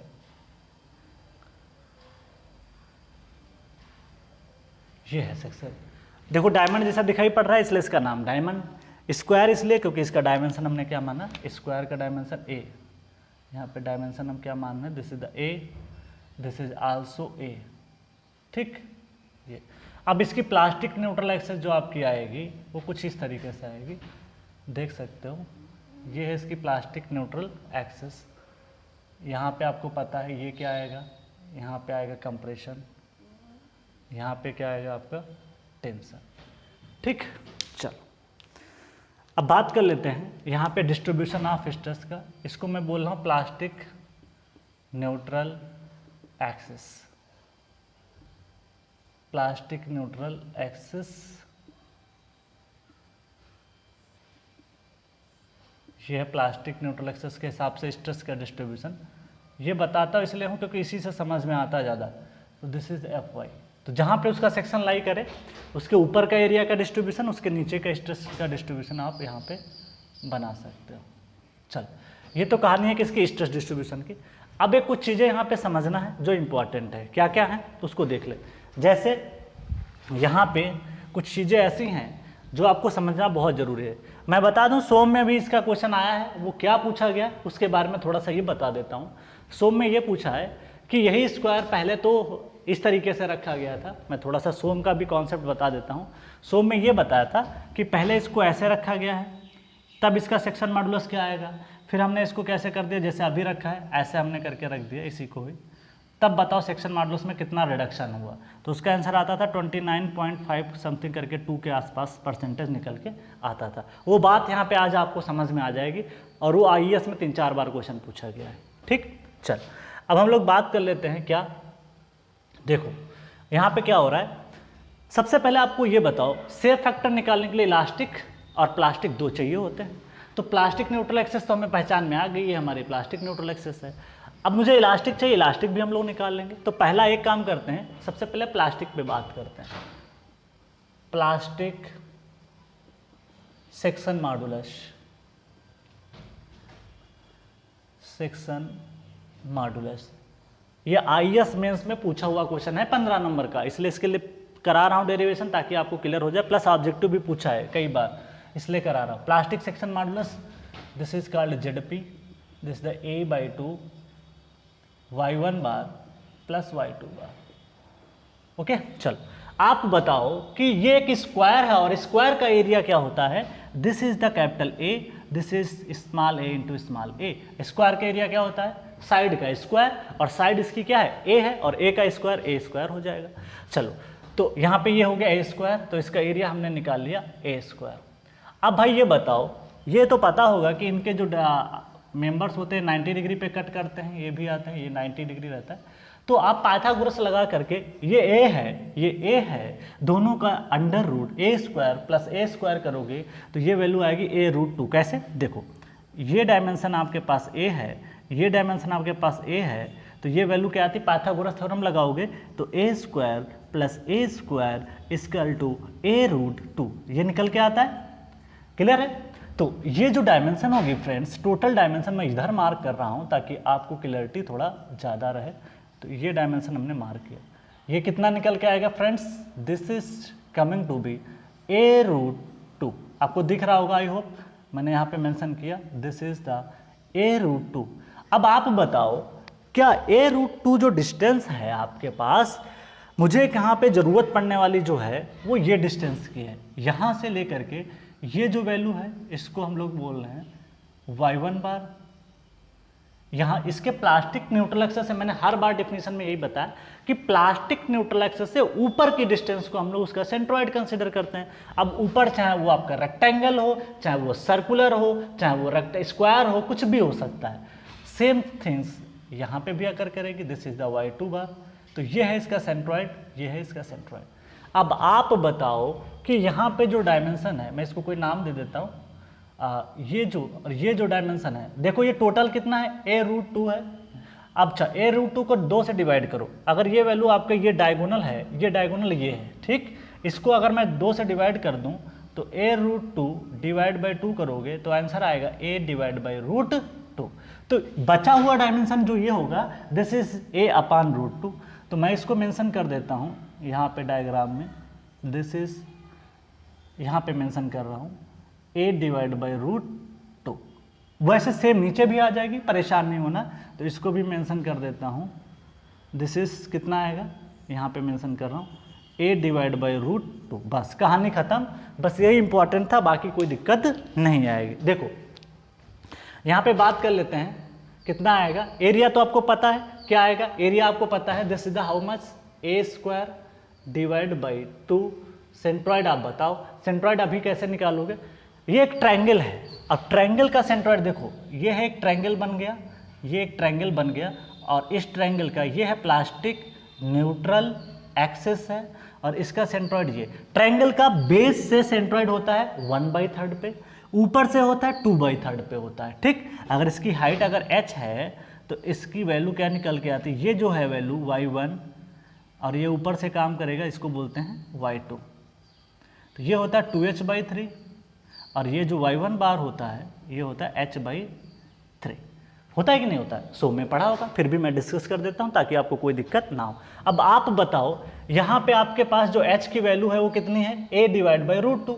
तो इसको हम लिख सकते हैं 1/3। यहाँ पे h की वैल्यू मैं रख रहा हूँ y1 bar is equal to, h की वैल्यू कितनी है? a divide by 2, sorry a divide by, this is कितना है? a divide by root 2 into 3। तो ये आंसर आपका हो जाएगा। तो this is divide by a 3 root 2 प्लस a divide by 3 root 2। Okay, चलो आंसर आएगा a स्क्वायर है, a कॉमन ले लिया, a क्यूब हो जाएगा डिवाइड बाई, चलो इसको जब एलसीएम लोगे तो क्या बनेगा? ऊपर 2 टाइम हो जाएगा डिवाइड बाई 3 रूट 2। चलो एलसीएम हमने ले लिया, कैसे? बेस नीचे सेम है, उसको नीचे ले लिया, ऊपर 1 बचा, 1 प्लस 1 कितना हो जाएगा? 2, a कॉमन ले लिया था, ठीक। चलो अब यहाँ पे क्या हो जाएगा? 2 से 2 कैंसिल हो जाएगा, तो आंसर आएगा a cube divide by 3 root 2। ये निकल के आपका आ जाता है। ये तो आपका निकल गया क्या? सेक्शन मॉडुलस आपका निकल गया। यहाँ तक तो हम पहुँच गए। अब हमें मेहनत किस पे करनी है? सेक्शन मॉडुलस पे मेहनत करनी है। तो अगला जो पॉइंट हमारा है वो डील करने वाले हैं इलास्टिक सेक्शन मॉडुलस। किस पे डील करने वाले हैं? Elastic section modulus. Elastic section modulus की अगर हम बात करें तो इलास्टिक सेक्शन मॉडुलस कैसे डील करोगे? आप देखो इलास्टिक सेक्शन मॉडुलस होता क्या है? This is called ZE, this is called IXX divide by Y max. चलो अब आप बताओ कि यहाँ पे आपको ये है आपकी इलास्टिक न्यूट्रल एक्सिस, जिसको मैं एक्स एक्स भी बोलूँगा क्योंकि ये एक्स एक्सिस के अलॉन्ग है, इसलिए इसको बोलूँगा एक्स एक्सिस। आप बताओ कि इस एक्सेस के अबाउट आपको मोमेंट ऑफ इनर्शिया चाहिए, तो आप ये देखो इस एक्सेस के अबाउट चाहिए तो आपको कुछ शेप कैसा दिख रहा है, इस एक्सेस के ऊपर आपका ट्रायंगल दिख रहा है और उस एक्सेस के नीचे भी, इस एक्सेस के नीचे भी एक क्या दिख रहा है, ट्रायंगल। इसका मतलब है ट्रायंगल का एक ट्रायंगल मैं बना रहा हूँ, ये ट्रायंगल है और ट्रायंगल का दो मोमेंट ऑफ इनर्शिया होता है, एक ये न्यूट्रल एक्सेस होती है और ये आपका होता है बेस, और मुझे चाहिए बेस के अकॉर्डिंग, ये है दिस इज कॉल्ड बेस। क्या है, बेस है। अब आप बताओ कि आपने पढ़ा होगा क्या, इसके एक्सिस के अबाउट आपके पास आई न्यूट्रल एक्सिस आपने पढ़ा होगा और इसकी विड्थ b है, विड्थ b है, हाइट h है, तो आपको न्यूट्रल एक्सिस के अबाउट चाहिए तो BH³/36। अगर I बेस के अकॉर्डिंग चाहिए आपको तो बेस के about moment of inertia BH³/12 होता है, BH³/12। तो इस चीज़ का ध्यान रखना पड़ता है एग्जाम में, किसके बारे में बात कर रहे हैं उस चीज़ को रखना जरूरी है, क्योंकि मुझे यहाँ पे बेस के अबाउट चाहिए, मुझे इसके अबाउट नहीं चाहिए, मुझे इस एक्सेस के अबाउट नहीं चाहिए, मुझे इसके अबाउट चाहिए, क्योंकि हमारा ये सिमेट्रिकल है, यहीं से सेंट्रॉइड पास होता है। तो आप बताओ बेस के अबाउट अगर मुझे लिखना हो तो मैं मोमेंट ऑफ इनर्शिया क्या लिख सकता हूँ। ध्यान रहे कि यहाँ पे मुझे ऊपर भी एक ट्रायंगल है और नीचे भी एक ट्रायंगल है, तो 2 टाइम करना पड़ेगा। देखो इस एक्सेस के ऊपर भी एक ट्रायंगल है, इस एक्सेस के नीचे भी एक ट्रायंगल है। अगर दोनों ट्रायंगल हैं तो आप क्या करोगे, 2 टाइम करो इसको। तो IXX मैं लिख सकता हूँ, IXS = 2 टाइम BH³/12। चलो भाई आप लोग बताओ 2B की वैल्यू कितनी है। ये बेस जो है फ्रेंड्स, ये this base is nothing but this is the diagonal, ये एक तरीके का कर्ण है, एक कर्ण है, A² + A², उसका रूट ले लीजिए तो ये वैल्यू आएगी A√2। चाहे इस डायगोनल की बात करें चाहे इस डायगोनल की बात करें, सबकी वैल्यू क्या होगी, A√2। तो इसका आंसर आ जाएगा, B की वैल्यू यहाँ पे मैं लिख देता हूँ, B = यहाँ पे आएगा A√2। समझ में आ गया होगा आपको कैसे चीज़ें चल रही हैं। तो ये मैं लिखूंगा A√2/12। जब आपने में जो प्रॉब्लम आती है उसका मैं रीजन बताता हूँ अभी कैसे सॉल्व करना है। तो देखो अब क्या हो रहा है, 2 टाइम तो आपने कर दिया, दिस इज द B का क्यूब नहीं करना था, ये B है, और H कितना रखोगे। देखो भाई ये है आपके पास H, this is the H कितना निकल के आएगा, A/√2। तो यहाँ पे मैं लिखूंगा A/√2 का होल क्यूब लिख दूंगा, ठीक। चलो अब भाई ये बताओ, 2 से तो मैं कैंसिल कर सकता हूँ, इसको 6 आएगा, तो IXX जब आप लिखोगे तो क्या आंसर निकल के आएगा, A√2। अच्छा A का क्यूब करोगे तो A³ आ जाएगा, और 2 का देखो ये 6 तो नीचे ही रहेगा, √2 का 3 बार गुणा करते हैं तो √2 × √2 क्या हो जाएगा, 2 हो जाएगा, और एक √2 बच जाएगा। तो देखो यहाँ पे मैं लिख रहा हूँ √2 एक अलग तोड़ लिया, इसका स्क्वायर कर दिया, इनटू √2 अलग कर दिया, इससे क्या हुआ, एक रूट इससे कैंसिल हो गया, आंसर आएगा A4/√2 का स्क्वायर 2 आएगा। तो 6 दूनी कितना होता है, 12 होता है, तो इसको हमने लिख दिया 12। तो आपका मोमेंट ऑफ इनर्शिया निकल गया IXX ये। अब आपको चाहिए क्या, वैसे भी आपको पता है कि स्क्वायर का मोमेंट ऑफ इनर्शिया BH³/12 होता है, स्क्वायर में डायमेंशन B और H बराबर होते हैं, तो A4/12 ही आना है। अब आपको चाहिए Ymax बोलो कितना आएगा। देखो Ymax क्या है, ये है आपका एक्सिस, Ymax इस एक्सिस के परपेंडिकुलर डिस्टेंस लिया जाता है। टोटल डिस्टेंस अगर आपकी है दिस इज द A√2, उसका आधा कितना होगा, A/√2। तो Ymax यहाँ पे हो जाएगा A/√2। तो इससे निकल जाएगा Z इलास्टिक निकल के आएगा IXX this is the Ymax, और this is coming to be कितना आएगा भाई, A4/12 Ymax आ जाएगा A/√2। इसका आंसर आएगा A³/6√2। देखो सॉल्व करोगे कैसे, यहाँ पे 12 है, कैसे आएगा, सॉल्व तो कर लोगे। यहाँ पे मैं लिख देता हूँ, कोई डाउट आपको ना रहे, छोटा सा कैलकुलेशन मैं कर ही देता हूँ। A4/12 × A और √2 ऊपर चला जाएगा, इससे ये कैंसिल हो जाएगा। A अब 12 है तो इसको लिख सकते हैं हम लोग A³, 12 को हम लिख सकते हैं 6 दूनी 12, और इसको मैं लिख सकता हूँ √2, एक यहाँ पे 2 है। अब इस 2 को भी मैं लिख सकता था क्या, यह लिख देता हूँ अलग स्टेप में, A³/6 √2 × √2। हो सकता है किसी को समझ में ना आए इसलिए मैं कर रहा हूँ √2। तो A³ बाई आंसर क्या आ गया, 6√2। सोम का क्वेश्चन की अगर बात करें, सोम का सिर्फ सोम की बात करना चाहता हूँ, तो मैं सोम का प्रॉब्लम यहाँ पे लिख देता हूँ। सोम के अकॉर्डिंग, सोम में कैसा पूछा, ईएस में 2 बार पूछा है, SSC में भी पूछा है। सोम का प्रॉब्लम के हिसाब से अगर मैं बताऊँ तो ये पूछा कि सेक्शन मॉडुलस कितना रिड्यूस हो जाएगा। तो पहले सेक्शन मॉडुलस था आपका Z1, जिसकी वैल्यू आएगी a³ बिकॉज ये कैसे लिखोगे, Z1 की वैल्यू लिखोगे क्या, a4 divide by 12 divide by a/2, इसका आंसर आएगा a³ डिवाइड बाई 6।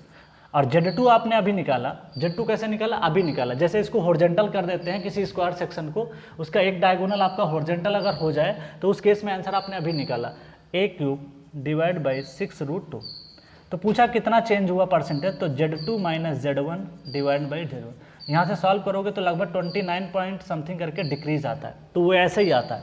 तो कुछ नहीं करना है, आपको आंसर आज से याद कर लेना है कि जब हॉरिजॉन्टल रखते हैं तो उसका मोमेंट ऑफ इनर्शिया क्या होता है, रिड्यूस हो जाता है। कितना, 29 पॉइंट समथिंग करके आता है। इस क्वेश्चन को एकदम बैठा लो दिमाग में, अपने प्रीवियस ईयर में चेक कर लेना, ये पूछा गया है। अब ये कैसे आता है, सारी कहानी यहीं से डील हुई है। ये तो इलास्टिक का इसलिए इतना समझाया हूँ ताकि आपको सोम का भी कॉन्सेप्ट क्लियर हो जाए। चलो अब भाई सेफ फैक्टर लिखते हैं, ZP डिवाइड बाई ZE। इतना समझाने में टाइम तो लगता है, लेकिन आपको समझ में आ जाए बस यही सबसे बड़ी बात है। a³ divide by 3√2। अच्छा, ये तो आपने निकाल लिया, a³ डिवाइड बाई 6√2। a³ से a³ कैंसल, ये ऊपर जाएगा, 6√2 हो जाएगा डिवाइड बाई 3√2, √2 से √2, 6 डिवाइड बाई 3, ये आंसर आएगा 2।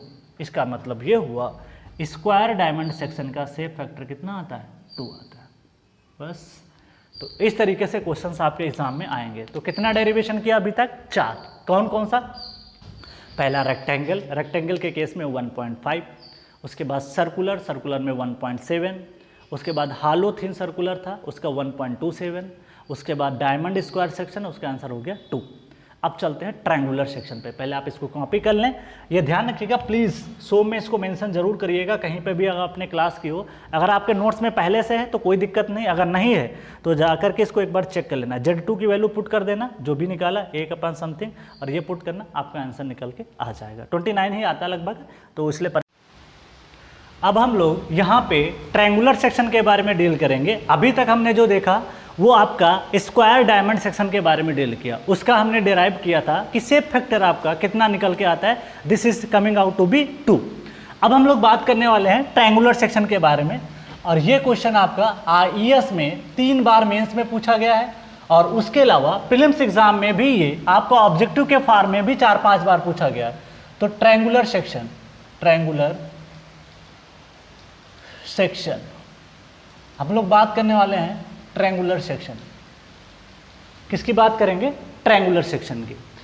ये है IES में 2018, 2007, 2011 इतनी बार ये पूछा गया है, और आपको जो डेराइव करना है वो वैल्यू डेराइव करनी है 2.34। ठीक, तो 2.34 हमको यहाँ पे लाना है। चलो एक मान लेते हैं कि यहाँ पे एक आपका ये ट्रायंगुलर सेक्शन है, this is the triangular section, थोड़ा सा हाइट इसकी कम रखना है, this is the triangular section, ये है आपका ट्रायंगुलर सेक्शन। अच्छा, इसकी इलास्टिक न्यूट्रल एक्सेस आपकी ये वाली है, this is called neutral axis, और जो ये एक्सेस है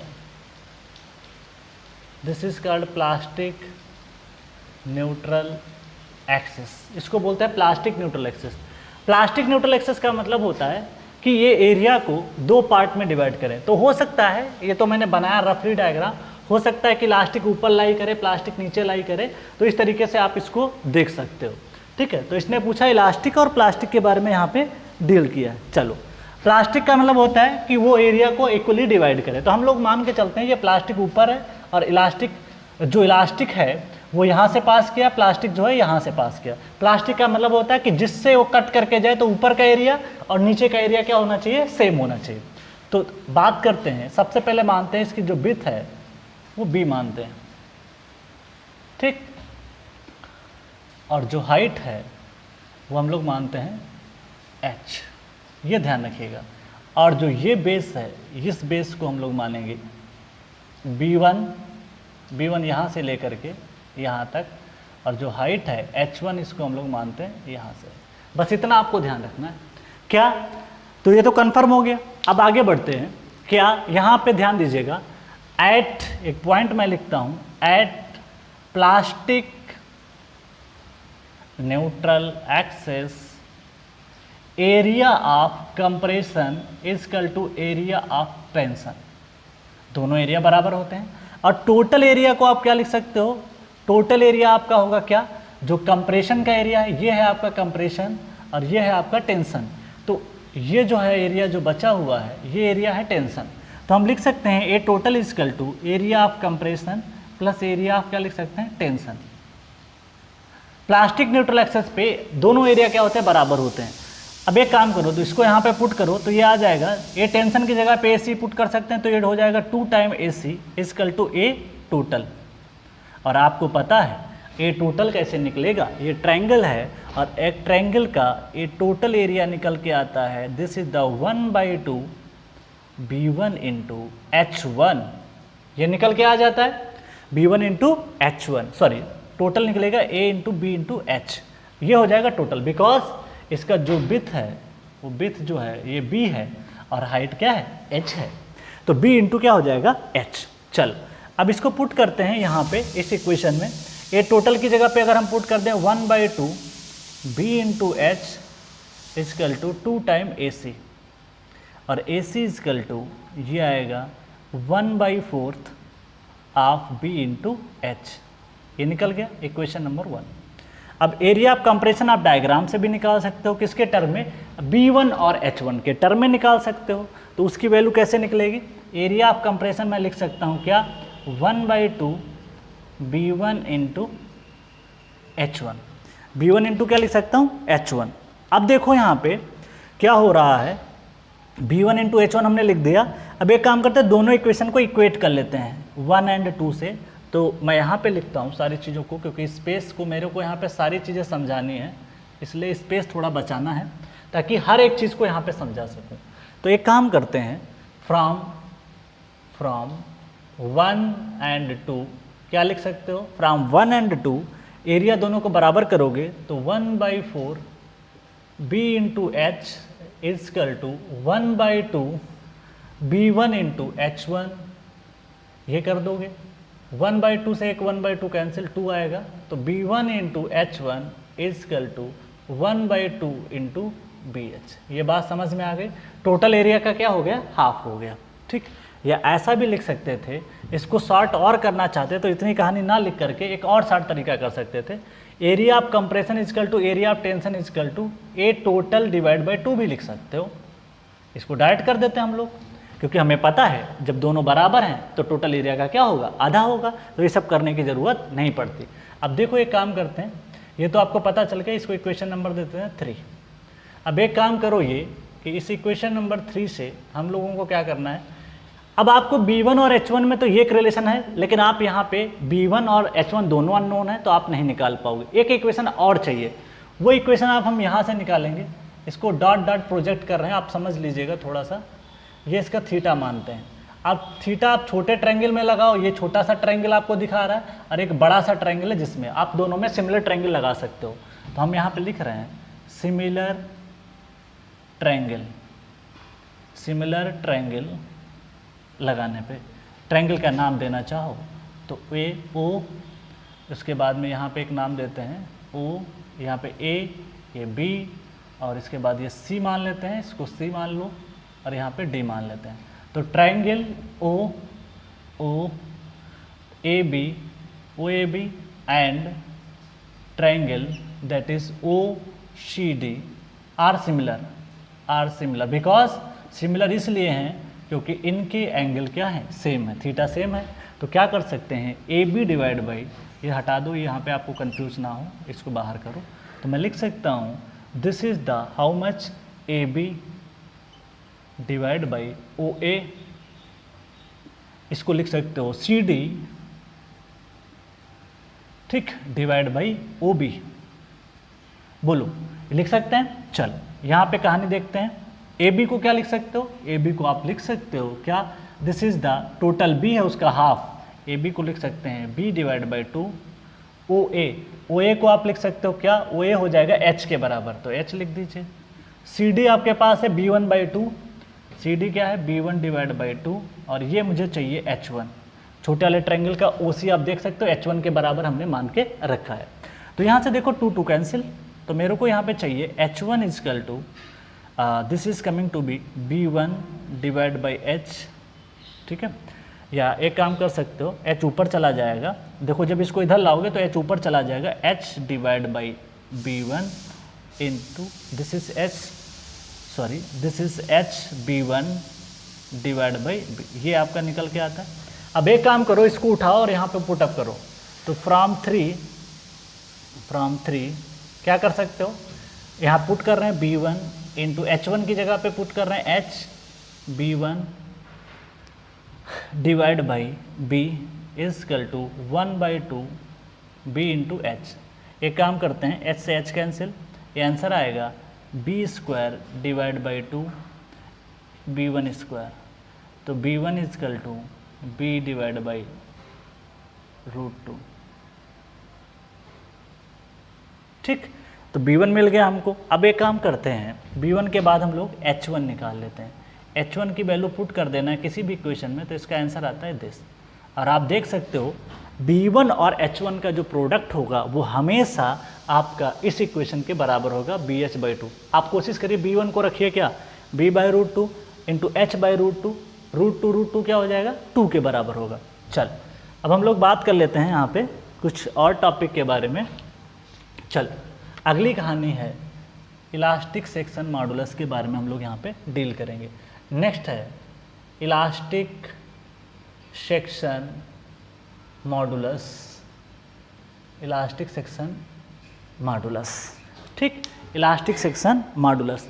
अब ये इलास्टिक सेक्शन मॉडुलस कैसे निकलता है, तो हम लिख सकते हैं elastic section modulus Z is equal to IXX divide by Y max.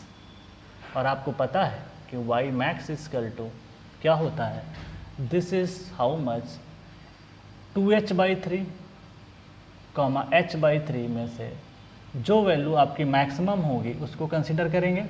देखो क्योंकि आपको पता है जो इलास्टिक के केस में बात करते हैं तो यहाँ से जो सेंट्रॉइड होगा वो आपका H/3 पे लाई करता है, जो रिमेनिंग होगा वो 2H/ किस पे लाई करता है 2H/3 पे लाई करता है। तो आपको पता है कि जो ट्रायंगल के बेस से H/3 लेते हैं ऊपर से 2H/3 लेते हैं, तो ये मैक्सिमम होगा, दोनों में से जो मैक्सिमम होगा तो इसमें मैक्सिमम वैल्यू निकल के आएगी कौन सी, this is 2H/3, because section modulus की डेफिनेशन होती है 2H/3 क्योंकि मैक्सिमम कंसीडर करना होता है। तो यहाँ पे हमें यहाँ पे लिख देते हैं मैक्स, जो इसमें से मैक्स होगा उसको लेंगे। चलो आई न्यूट्रल एक्सिस के अबाउट आपको मोमेंट ऑफ इनर्शिया पता है, this is the BH³ divide by 36, this is 2H/3। तो यहाँ से ZE की वैल्यू निकल के आती है BH² डिवाइड बाई 24। तो ZE की वैल्यू हमारे सामने निकल के आ गई BH² डिवाइड बाई 24। ये हो गया आपका इलास्टिक सेक्शन मॉडुलस।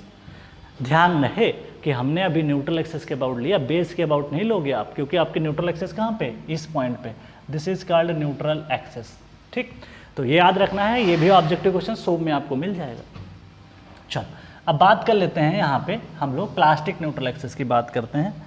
तो अगला पॉइंट जो है वो हमारा डिस्कशन का है प्लास्टिक सेक्शन मॉडुलस, यही इंपॉर्टेंट है। इलास्टिक तो आसान है, सोम के अकॉर्डिंग आप चल सकते हो। तो प्लास्टिक सेक्शन मॉडुलस यहाँ पे अगर हम बात करें तो ये प्लास्टिक सेक्शन मॉडुलस के बारे में हम लोग यहाँ पे डील करने वाले हैं। क्या आएगा, फार्मूला आपने पढ़ रखा है, this is ZP is equal to A divide by 2 that is Y1 bar plus Y2 बार।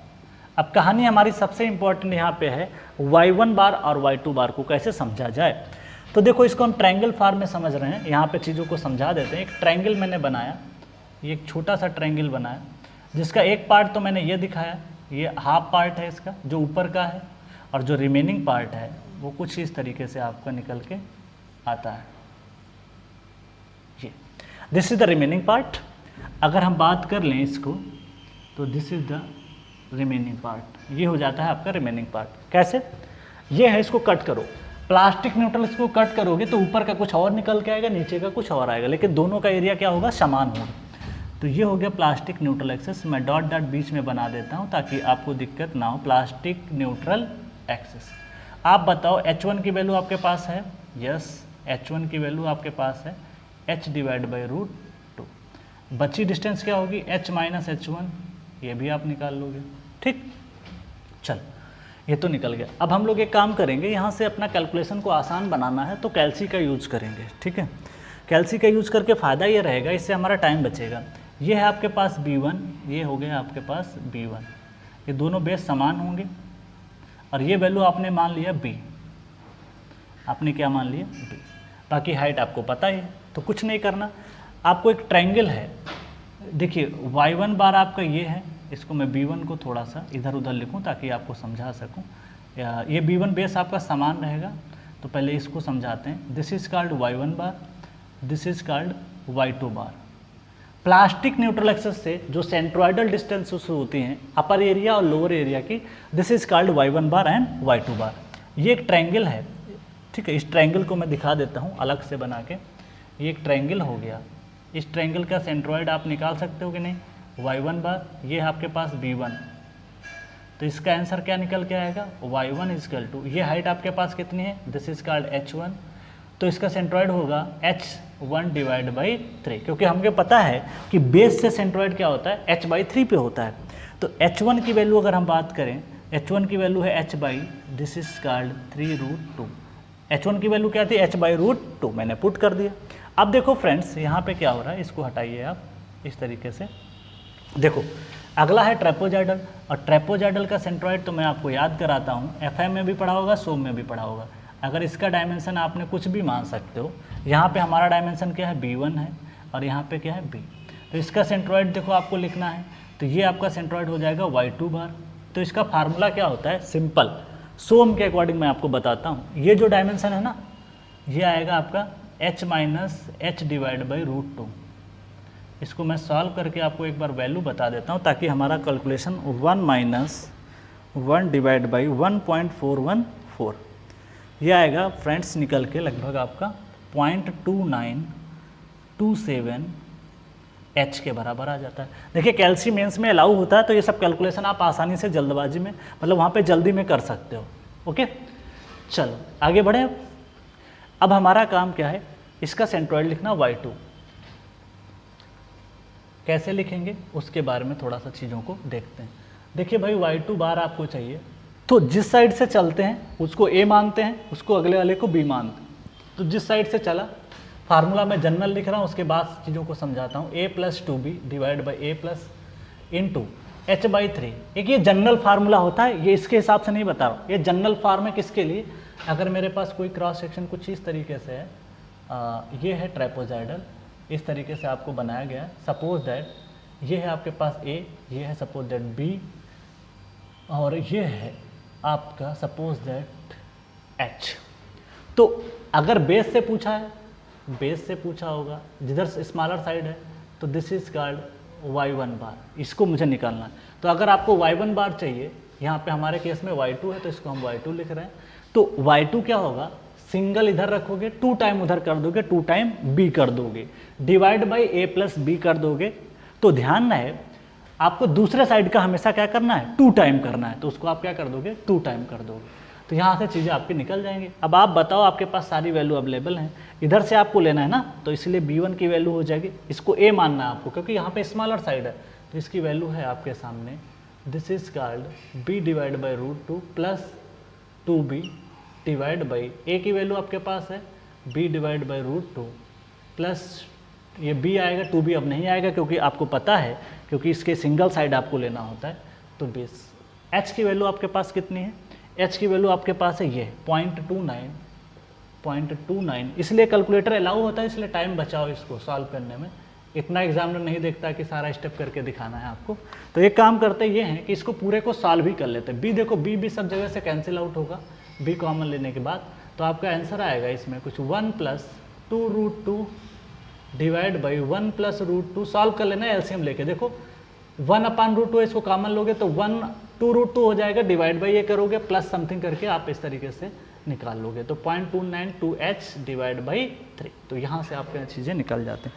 तो इसको हम सॉल्व करते हैं, 1 + 2√2, इसको आंसर निकालते हैं, ये कितना है, दिस डिवाइड बाई 2.414, ये निकल के आया 1.58 इंटू 0.2927, ये आपका निकल गया 0.46 डिवाइड बाई 3, तो होल थिंग आपका निकल के आता है 1.547, ये तो आपका निकल गया और ये आपके साथ में h भी चल रहा है, तो ये हो गया y2 बार।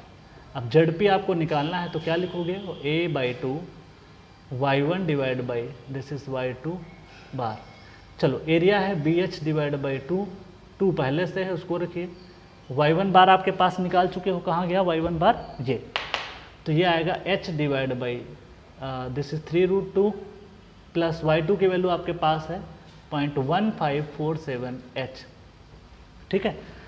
अब यहाँ से एक काम कर सकते हैं, this is the BH² divide by 4, BH² divide by 4, यहाँ से एक काम करते हैं, इसकी वैल्यू भी निकाल लेते हैं, 1 डिवाइड बाई 3 डिवाइड बाई √2, ये निकल के आएगा 0.2357, ठीक है, h कॉमन ले चुके हैं, कोई दिक्कत नहीं, प्लस 1.547h, h कॉमन ले चुके हैं। चलो इसको ऐड कर देते हैं, प्लस 0.1547, इसे सॉल्व करोगे तो ये आंसर आएगा, और इस डिवाइड बाई 4 भी कर दे, या इसको लिख देते हैं BH² डिवाइड बाई 4 इंटू 0.390, ये आपका आंसर आता है।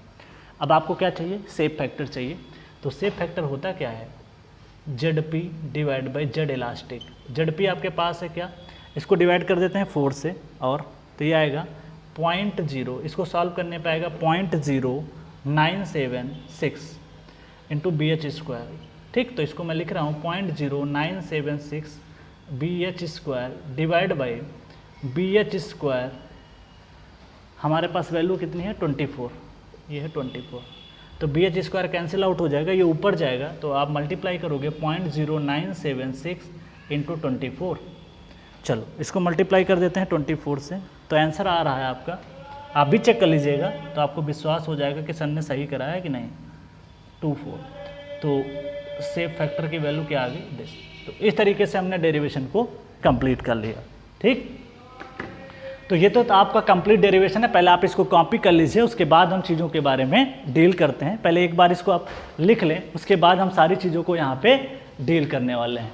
तो पहले आप इसको कॉपी कर लें, उसके बाद में, क्योंकि ये इंपॉर्टेंट है, क्योंकि IAS में पूछा गया है, लेकिन आपके SSC JEE एग्ज़ाम में सीधे ऑब्जेक्टिव क्वेश्चन निकल के आएगा क्या, कि 2.34 होता है कि नहीं होता, बस 4 ऑप्शन बनाएगा, 2 बनाएगा।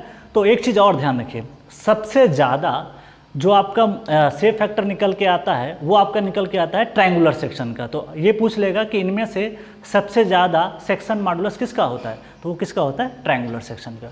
तो अब हम लोग आगे बढ़ते हैं, सारी चीज़ें तो बता दी, लेकिन कुछ और सेक्शंस हैं जिनका डेरिवेशन तो नहीं करना है, हाँ उनका कुछ चीज़ें और हैं जिनको हम लोग यहाँ पे लिख लेते हैं, ठीक है। तो अगला पार्ट हमारा डिस्कशन का है वो ये है, चीज़ें के बारे में हम लोग यहाँ पे डील करते हैं। चलो अगला जो पार्ट हमारा डिस्कशन का है उसमें हम लोग डील करने वाले हैं, जैसे आपका H सेक्शन होता है, I सेक्शन होता है, उसकी भी एक अप्रॉक्सीमेट वैल्यू लिख देता हूँ ताकि याद करने में हमारी यहाँ पे आसानी रहे, ठीक है। चलो क्योंकि इसके ऑब्जेक्टिव क्वेश्चंस आ जाते हैं इसलिए मैं इसको लिखना ज़रूरी है। बाकी हम लोग मेंस का एक क्वेश्चन करेंगे जिसमें आपको प्रैक्टिकली दिखा देंगे कि I सेक्शन और T सेक्शन की वैल्यू अप्रॉक्सीमेट निकल के कितनी आती है।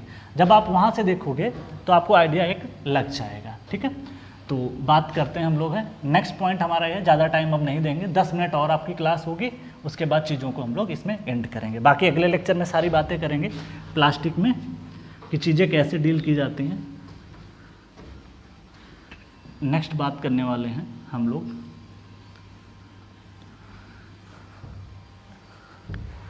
चलो आगे हम लोग डील करने वाले हैं। चल यहाँ पे अगला है अभी तक हमने कितने डील किए, 5, ये है 6 नंबर, H सेक्शन। किसकी बात करने वाले हैं, H सेक्शन। तो यहाँ पे ध्यान रखिएगा, थोड़ा सा और रफ करें इसको क्योंकि यहाँ पे मार्कर चलने में दिक्कत होता है थोड़ा सा।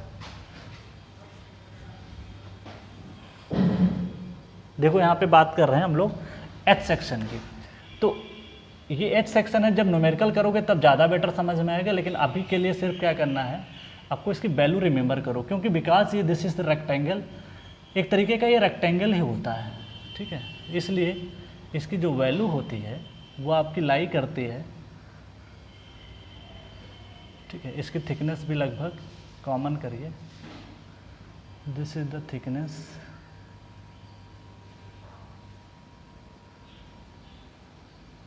दिस इज द थिकनेस, ठीक। और ये थिकनेस आपकी जो ये सेक्शन है एक्स एक्स, ये हो जाएगा आपका वाई वाई। तो इसके केस में जो शेप फैक्टर लेना है वो आपको रखना है 1.5, बिकॉज 1.5 इसलिए क्योंकि हर तरीके से देखो ये एक रेक्टेंगल है, क्या है, ये एक और रेक्टेंगल है, ये एक रेक्टेंगल है और ये एक रेक्टेंगल है, इस वजह से अगर सिमेट्रिकल होगा तो आपका शेप फैक्टर क्या होगा 1.5, तो पूछ लेगा, तो इस चीज़ को ध्यान रखिएगा। नेक्स्ट डिस्कशन है 7th number, I section, bracket में लिख देता हूँ rolled I section, rolled section की बात कर रहा हूँ, रोल्ड आई सेक्शन जो कि स्टील में ज़्यादातर यूज होता है, ठीक। चलो इसमें बात कर लेते हैं, लगभग आपका ये है रोल्ड आई सेक्शन, देखने में कुछ ऐसा लगेगा,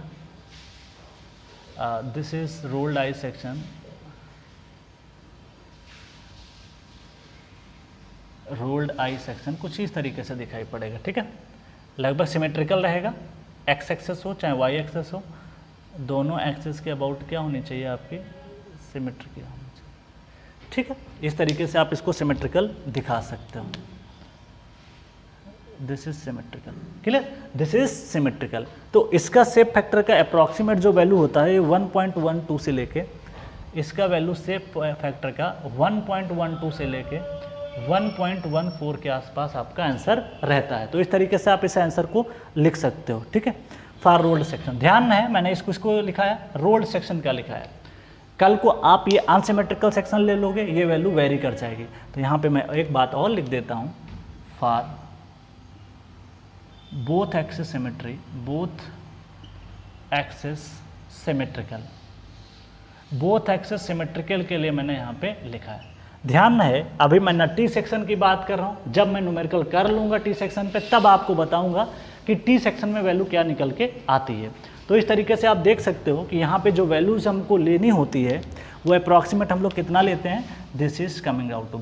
हाँ, एक खास बात ये है, अभी मैं लिख नहीं रहा हूँ, अगर मान लीजिए रोल्ड सेक्शन ना होता, अगर जनरल आई सेक्शन होता, जनरल मैं लिख देता हूँ जनरल आई सेक्शन, लेकिन ज़्यादातर स्टील में रोल्ड यूज किया जाता है, इसलिए आपको आंसर इसी के आसपास लगाना है। लेकिन जनरल आई सेक्शन की बात करें, अगर आपका नॉन सिमेट्रिकल रहेगा, नॉन सिमेट्रिकल रहेगा, आप सिमेट्री नहीं है, तब उसके में आंसर आपका चेंज भी हो सकता है। उसका आपका आंसर शेप फैक्टर का जो आएगा वो हो सकता है कि 1.2 से लेके 1.4 के बीच में वेरी करे। तो डिपेंड कर सकता है, कल को ये सिमेट्रिकल ना हो के आपका जो सेक्शन हो कुछ इस तरीके से हो। देखो यहाँ पे आई सेक्शन तो आपको दे दिया, ये आई सेक्शन है, और हो सकता है कि कुछ चीज़ें आपकी इस तरीके से हो, नीचे का कुछ ज़्यादा बिथ हो या कुछ ऐसे बिथ ज़्यादा दे दिया जाए, तो हो सकता है कि ऐसा आपके केस में हो जाए। तो इस चीज़ का ध्यान रखिएगा। तो देखिए अनसिमेट्रिकल है, ऊपर की बिथ कुछ और है, थिकनेस कुछ और है, नीचे की थिकनेस कुछ और है, तो ध्यान रखिएगा। लेकिन ज़्यादातर आपको क्या लगाना है, आंसर ये लगाना है, क्योंकि हम लोग यूज़ कौन सा करते हैं, आपका यूज़ करते हैं हम लोग हैं, या इसका थोड़ा साइज आप ऐसा और कर दीजिए। एक काम करते हैं, इसको छोटा करो तब और बेटर समझ में आएगा, और इसको और छोटा डायमेंशन करो और बेटर समझ में आएगा। इस तरीके से अगर सेक्शन दिया है तब की बात करें, देखो ये डायमेंशन ज़्यादा है, ये डायमेंशन क्या है, कम। अब एक काम और कर लेते हैं, एक काम करते हैं, यहाँ पे increasing order of shape factor लिख देते हैं ताकि ऑब्जेक्टिव क्वेश्चन आपको मिल जाएगा। तो अगली हेडिंग है increasing order of shape factor, short करके लिख रहा हूँ ताकि आपको क्लियर हो जाए। अब आप बताओ सबसे कम किसका आता है, सबसे ज़्यादा किसका आता है, उसके बारे में हमको एक बार यहाँ पे चीज़ें पता हो जाए। अभी तक हमने सारे डेरिवेशन तो कर दिए, कोई भी चीज़ ऐसी छूट नहीं रही। चल यहाँ पे हम लोग, हाँ सारा चीज़ हमने लिख दिया, सबके बारे में यहाँ पे हम लोग डील करते हैं। चल अब बताओ, सबसे पहले आपने कैलकुलेट किया था, सबको एक ऑर्डर में लिखते हैं। पहले हमने कैलकुलेट किया था सबसे पहले रेक्टेंगल, रेक्टेंगल के बाद में हमने वहाँ पे सर्किल डील किया था, उसके बाद एक हालो डील किया था। तो सबसे पहले अगर हम देखें तो यहाँ पे आएगा आपका हालो, और उसके पहले आपके पास है आई सेक्शन। सबसे कम किसका होगा, आई सेक्शन का। तो यहाँ पे हम लिख सकते हैं दिस इज़, यहाँ पे लिख रहा हूँ चीज़ों के बारे में। सबसे पहले मैं लिख सकता हूँ this is the I section, जो कि रोल्ड सेक्शन बना रहा हूँ ताकि समझ में आ जाए आपको। This is rolled section, this is rolled section. ये रोल्ड सेक्शन है जिसका शेप फैक्टर आपने पढ़ा है क्या, 1.12 से लेके 1.14 तक। उसके बाद में अगला किसका आएगा, अगला आएगा थिन हालो। ये थिन हालो सर्कुलर सेक्शन है, दिस इज थिन हालो। ये है आपका थिन हालो सर्कुलर सेक्शन। इसका शेप फैक्टर थोड़ा सा यहाँ पे मैं लिखता हूँ, इधर से लिखता हूँ ताकि आपको समझ में आए। इसका शेप फैक्टर आपको पता है 1.12 से लेके 1.14 तक लाई करता है। इसका शेप फैक्टर आपको पता है 1.27 पढ़ा था। मेरे को यहाँ पे इंक्रीजिंग ऑर्डर में लिखना है, इस तरीके से हम चीज़ों को यहाँ पे मेंशन करेंगे। चल, अगला जो आता है ये तो आपने पढ़ लिया। अब आपका आता है नेक्स्ट पॉइंट, 1.14 निकाला था। इसके बाद आपका आता है रेक्टेंगुलर सेक्शन। रेक्टेंगुलर बोल दो या एच सेक्शन बोल दो। तो अगला जो आपका होगा या तो एच सेक्शन होगा, एच को मैं बना देता हूँ डायग्राम से, ठीक है। दिस इज द एच,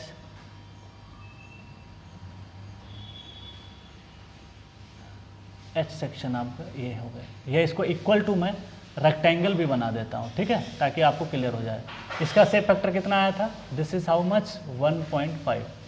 तो इस तरीके से आप इसको याद कर सकते हो। मैं एक ऑर्डर लिख दूंगा तो इससे आपको एक साथ सारी वैल्यूज मिल जाएंगी। इसके बाद आपने क्या पढ़ा था, सर्कुलर सेक्शन। तो इससे सबसे इसके बाद किसका ज़्यादा होगा, सर्कुलर सेक्शन। ये सर्कुलर हमने बना दिया। इसका शेप फैक्टर कितना आया था निकल के, 1.69 या 1.7 लगाइए। तो ऑप्शन में दोनों हो सकता है, 1.7 हो सकता है या तो 1.69 देगा, तो एक ही देगा। सर्कुलर हो गया। उसके बाद और क्या आया था, हाँ स्क्वायर डायमंड सेक्शन था, उसको हम लिखते हैं।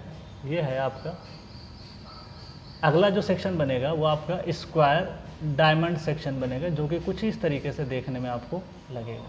तो इसका शेप फैक्टर कितना निकल के आया था, 2। तो आप इसको मेंशन कर दीजिए, ओके। अच्छा, उसके बाद में अगर हम बात करें, अगला जो हम निकाल के लाए थे शेप फैक्टर, वो है ट्रायंगुलर सेक्शन। अभी प्रूफ किए। तो अगला सबसे ज़्यादा किसका होगा, वो होगा आपका ट्रायंगुलर सेक्शन का। तो ये हो जाता है ट्रायंगुलर सेक्शन। शेप फैक्टर कितना आया था, 2.34। इस तरीके से आप चीज़ों को यहाँ पे निकाल सकते हो। तो आप देख सकते हो ये सारे ऑब्जेक्टिव क्वेश्चन आपको एग्जाम में मिल जाएंगे। मैंने एक साथ सारी चीज़ों को मेंशन कर दिया। अब आपको सिर्फ क्या करना है, यहाँ से याद करना है। डेरिवेशन भी ज़रूरी है, लेकिन वो चीज़ जब तक समझ जाओगे तो आपके दिमाग में चीज़ें बैठ जाएंगी। अगर डेरिवेशन सीधे रट के निकल जाओगे तो प्रीलिम्स में तो ठीक है, मेंस में आपको दिक्कत आएगी। तो ये आपका जो है ट्रायंगुलर सेक्शन है, तो इसको थोड़ा सा ट्रायंगल जैसा ही बना देता। ये है आपका ट्रायंगुलर सेक्शन, ये है this is called triangular section, ठीक है। एक नोट पॉइंट मैं लिखता हूँ ट्रायंगुलर सेक्शन के बारे में, लास्ट पॉइंट है, थ्योरेटिकल है, उसको मेंशन कर देता हूँ, फिर आगे बढ़ता हूँ, ठीक है। तो इस तरीके से आप चीज़ों को यहाँ पे कर सकते हो। क्या है ये पॉइंट, इसको मेंशन कर देता हूँ। Triangular section is the most inefficient, ये पॉइंट लिख देता हूँ, एग्जाम में बन जाएगा। Triangular section, triangular section is, triangular section is the most inefficient. ध्यान रखिएगा, यहाँ पे लिखा गया इनएफिशिएंट, मोस्ट इनएफिशिएंट बिकॉज ऐसा क्यों बोला जा रहा है, because most of the area, because most of the area, अभी लिख देता हूँ उसके बाद समझा देता हूँ।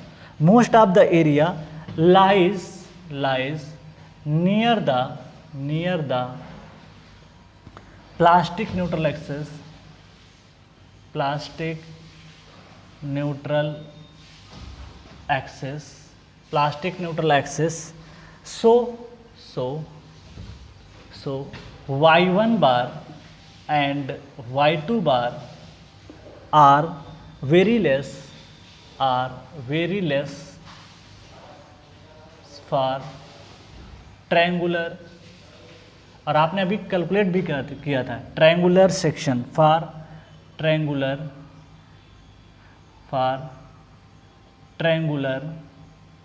सेक्शन। अभी आपने कैलकुलेट किया था y1 और y2 बार को, बहुत कम निकल के आया था। आप प्रैक्टिकली भी देख सकते हो मैंने कितना कैलकुलेट थे, याद नहीं मुझे।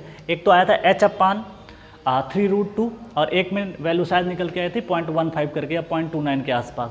तो आप देखोगे इसका मतलब क्या है, इसका मतलब ये है कि triangular section is the most inefficient. ये क्वेश्चन आपको ऑब्जेक्टिव क्वेश्चन मिल सकता है, पूछ लेगा, ठीक, because of most of the area lies near the plastic neutral axis. देखो क्या हो रहा है, ये है आपका ट्रायंगल सेक्शन, इस ट्रायंगल सेक्शन का प्लास्टिक न्यूट्रल एक्सिस मान लेते हैं यहाँ पे, प्लास्टिक न्यूट्रल एक्सिस यहाँ पे मानते हैं, इलास्टिक थोड़ा सा नीचे मान लेते हैं, कोई दिक्कत नहीं। तो आप देखो कि ज़्यादातर एरिया जो है जो प्लास्टिक जो एरिया है, because of the area lies near the plastic neutral axis, ये प्लास्टिक न्यूट्रल एक्सिस है, ज़्यादातर एरिया देख सकते हो यहाँ पे लाई कर रहा है, ज़्यादातर एरिया कहाँ लाई कर रहा है, यहाँ लाई कर रहा है, ठीक है, ऊपर एरिया कम होता चला जा रहा है, इसलिए इसको बोलते हैं। और जिससे फर्क क्या पड़ता है, y1 एंड y2 बार जो होता है, these are less for triangular section. अब ये प्लास्टिक न्यूट्रल एक्सिस से ये जो डिस्टेंसेज होती हैं सेंट्रोइड कम होना शुरू हो जाए, क्योंकि ज़्यादातर एरिया जहाँ लाई करता है उसी की पड़ोस की डिस्टेंस को ही तो हम लोग y1 y2 बोलते हैं। y2 कुछ नहीं है, y1 y2 ये क्या है, एक डिस्टेंस है, सेंट्रोइडल डिस्टेंस। तो जितना सेंट्रोइड सेंटर ऑफ मास जितना पड़ोस होगा इसके, तो y1 y2 y2 क्या हो जाएगा, कम हो जाएगा। इस वजह से ये मोस्ट इनएफिशिएंट होता है, क्योंकि y1 एंड y2 जितना ज़्यादा होगा सेक्शन आपका इफिशिएंट उतना ज़्यादा होगा। क्योंकि आपको पता है कि बेंडिंग मोमेंट क्या होता है, बेंडिंग मोमेंट होता है F इंटू जेड होता है। तो ये जेड डिपेंड करता है किसके ऊपर, जो भी हमारी y1 और y2 डिस्टेंसेस होती हैं, क्योंकि उतना बेंडिंग मोमेंट रेजिस्टेंस कैपेसिटी क्या होती है, ज़्यादा होती है। क्योंकि आपने मास यहाँ तो ज़्यादा दे दिया, स्ट्रेसेस सबसे ज़्यादा टॉप मोस्ट फाइबर में आते हैं, मास आपने यहाँ लगा रखा है, इसलिए आपने कभी नहीं देखा होगा कि ट्रायंगुलर सेक्शन को यूज़ किया जाता है स्टील में ज़्यादा है, तो इसीलिए नहीं यूज़ करते। क्यों, आई सेक्शन का यूज करते हैं, क्योंकि सबसे ज़्यादा एरिया इसका कहाँ मिलता है, यहाँ। और स्ट्रेसेस आप देख सकते हो, अगर प्लास्टिक न्यूट्रल स्ट्रेस का डिस्ट्रीब्यूशन बनाऊँ तो सबसे पहले जो प्लास्टिक स्ट्रेस डिस्ट्रीब्यूशन आएगा, तो सबसे ज़्यादा आप देख सकते हो, आप देखोगे कि प्लास्टिक न्यूट्रल एक्सिस में सबसे ज़्यादा स्ट्रेस कहाँ है, टॉप मोस्ट फाइबर में। अब टॉप मोस्ट फाइबर में जो स्ट्रेस है उसको रजिस्ट करने के लिए क्या चाहिए, एरिया भी ज़्यादा चाहिए, बट एरिया देखो क्या है, कम है।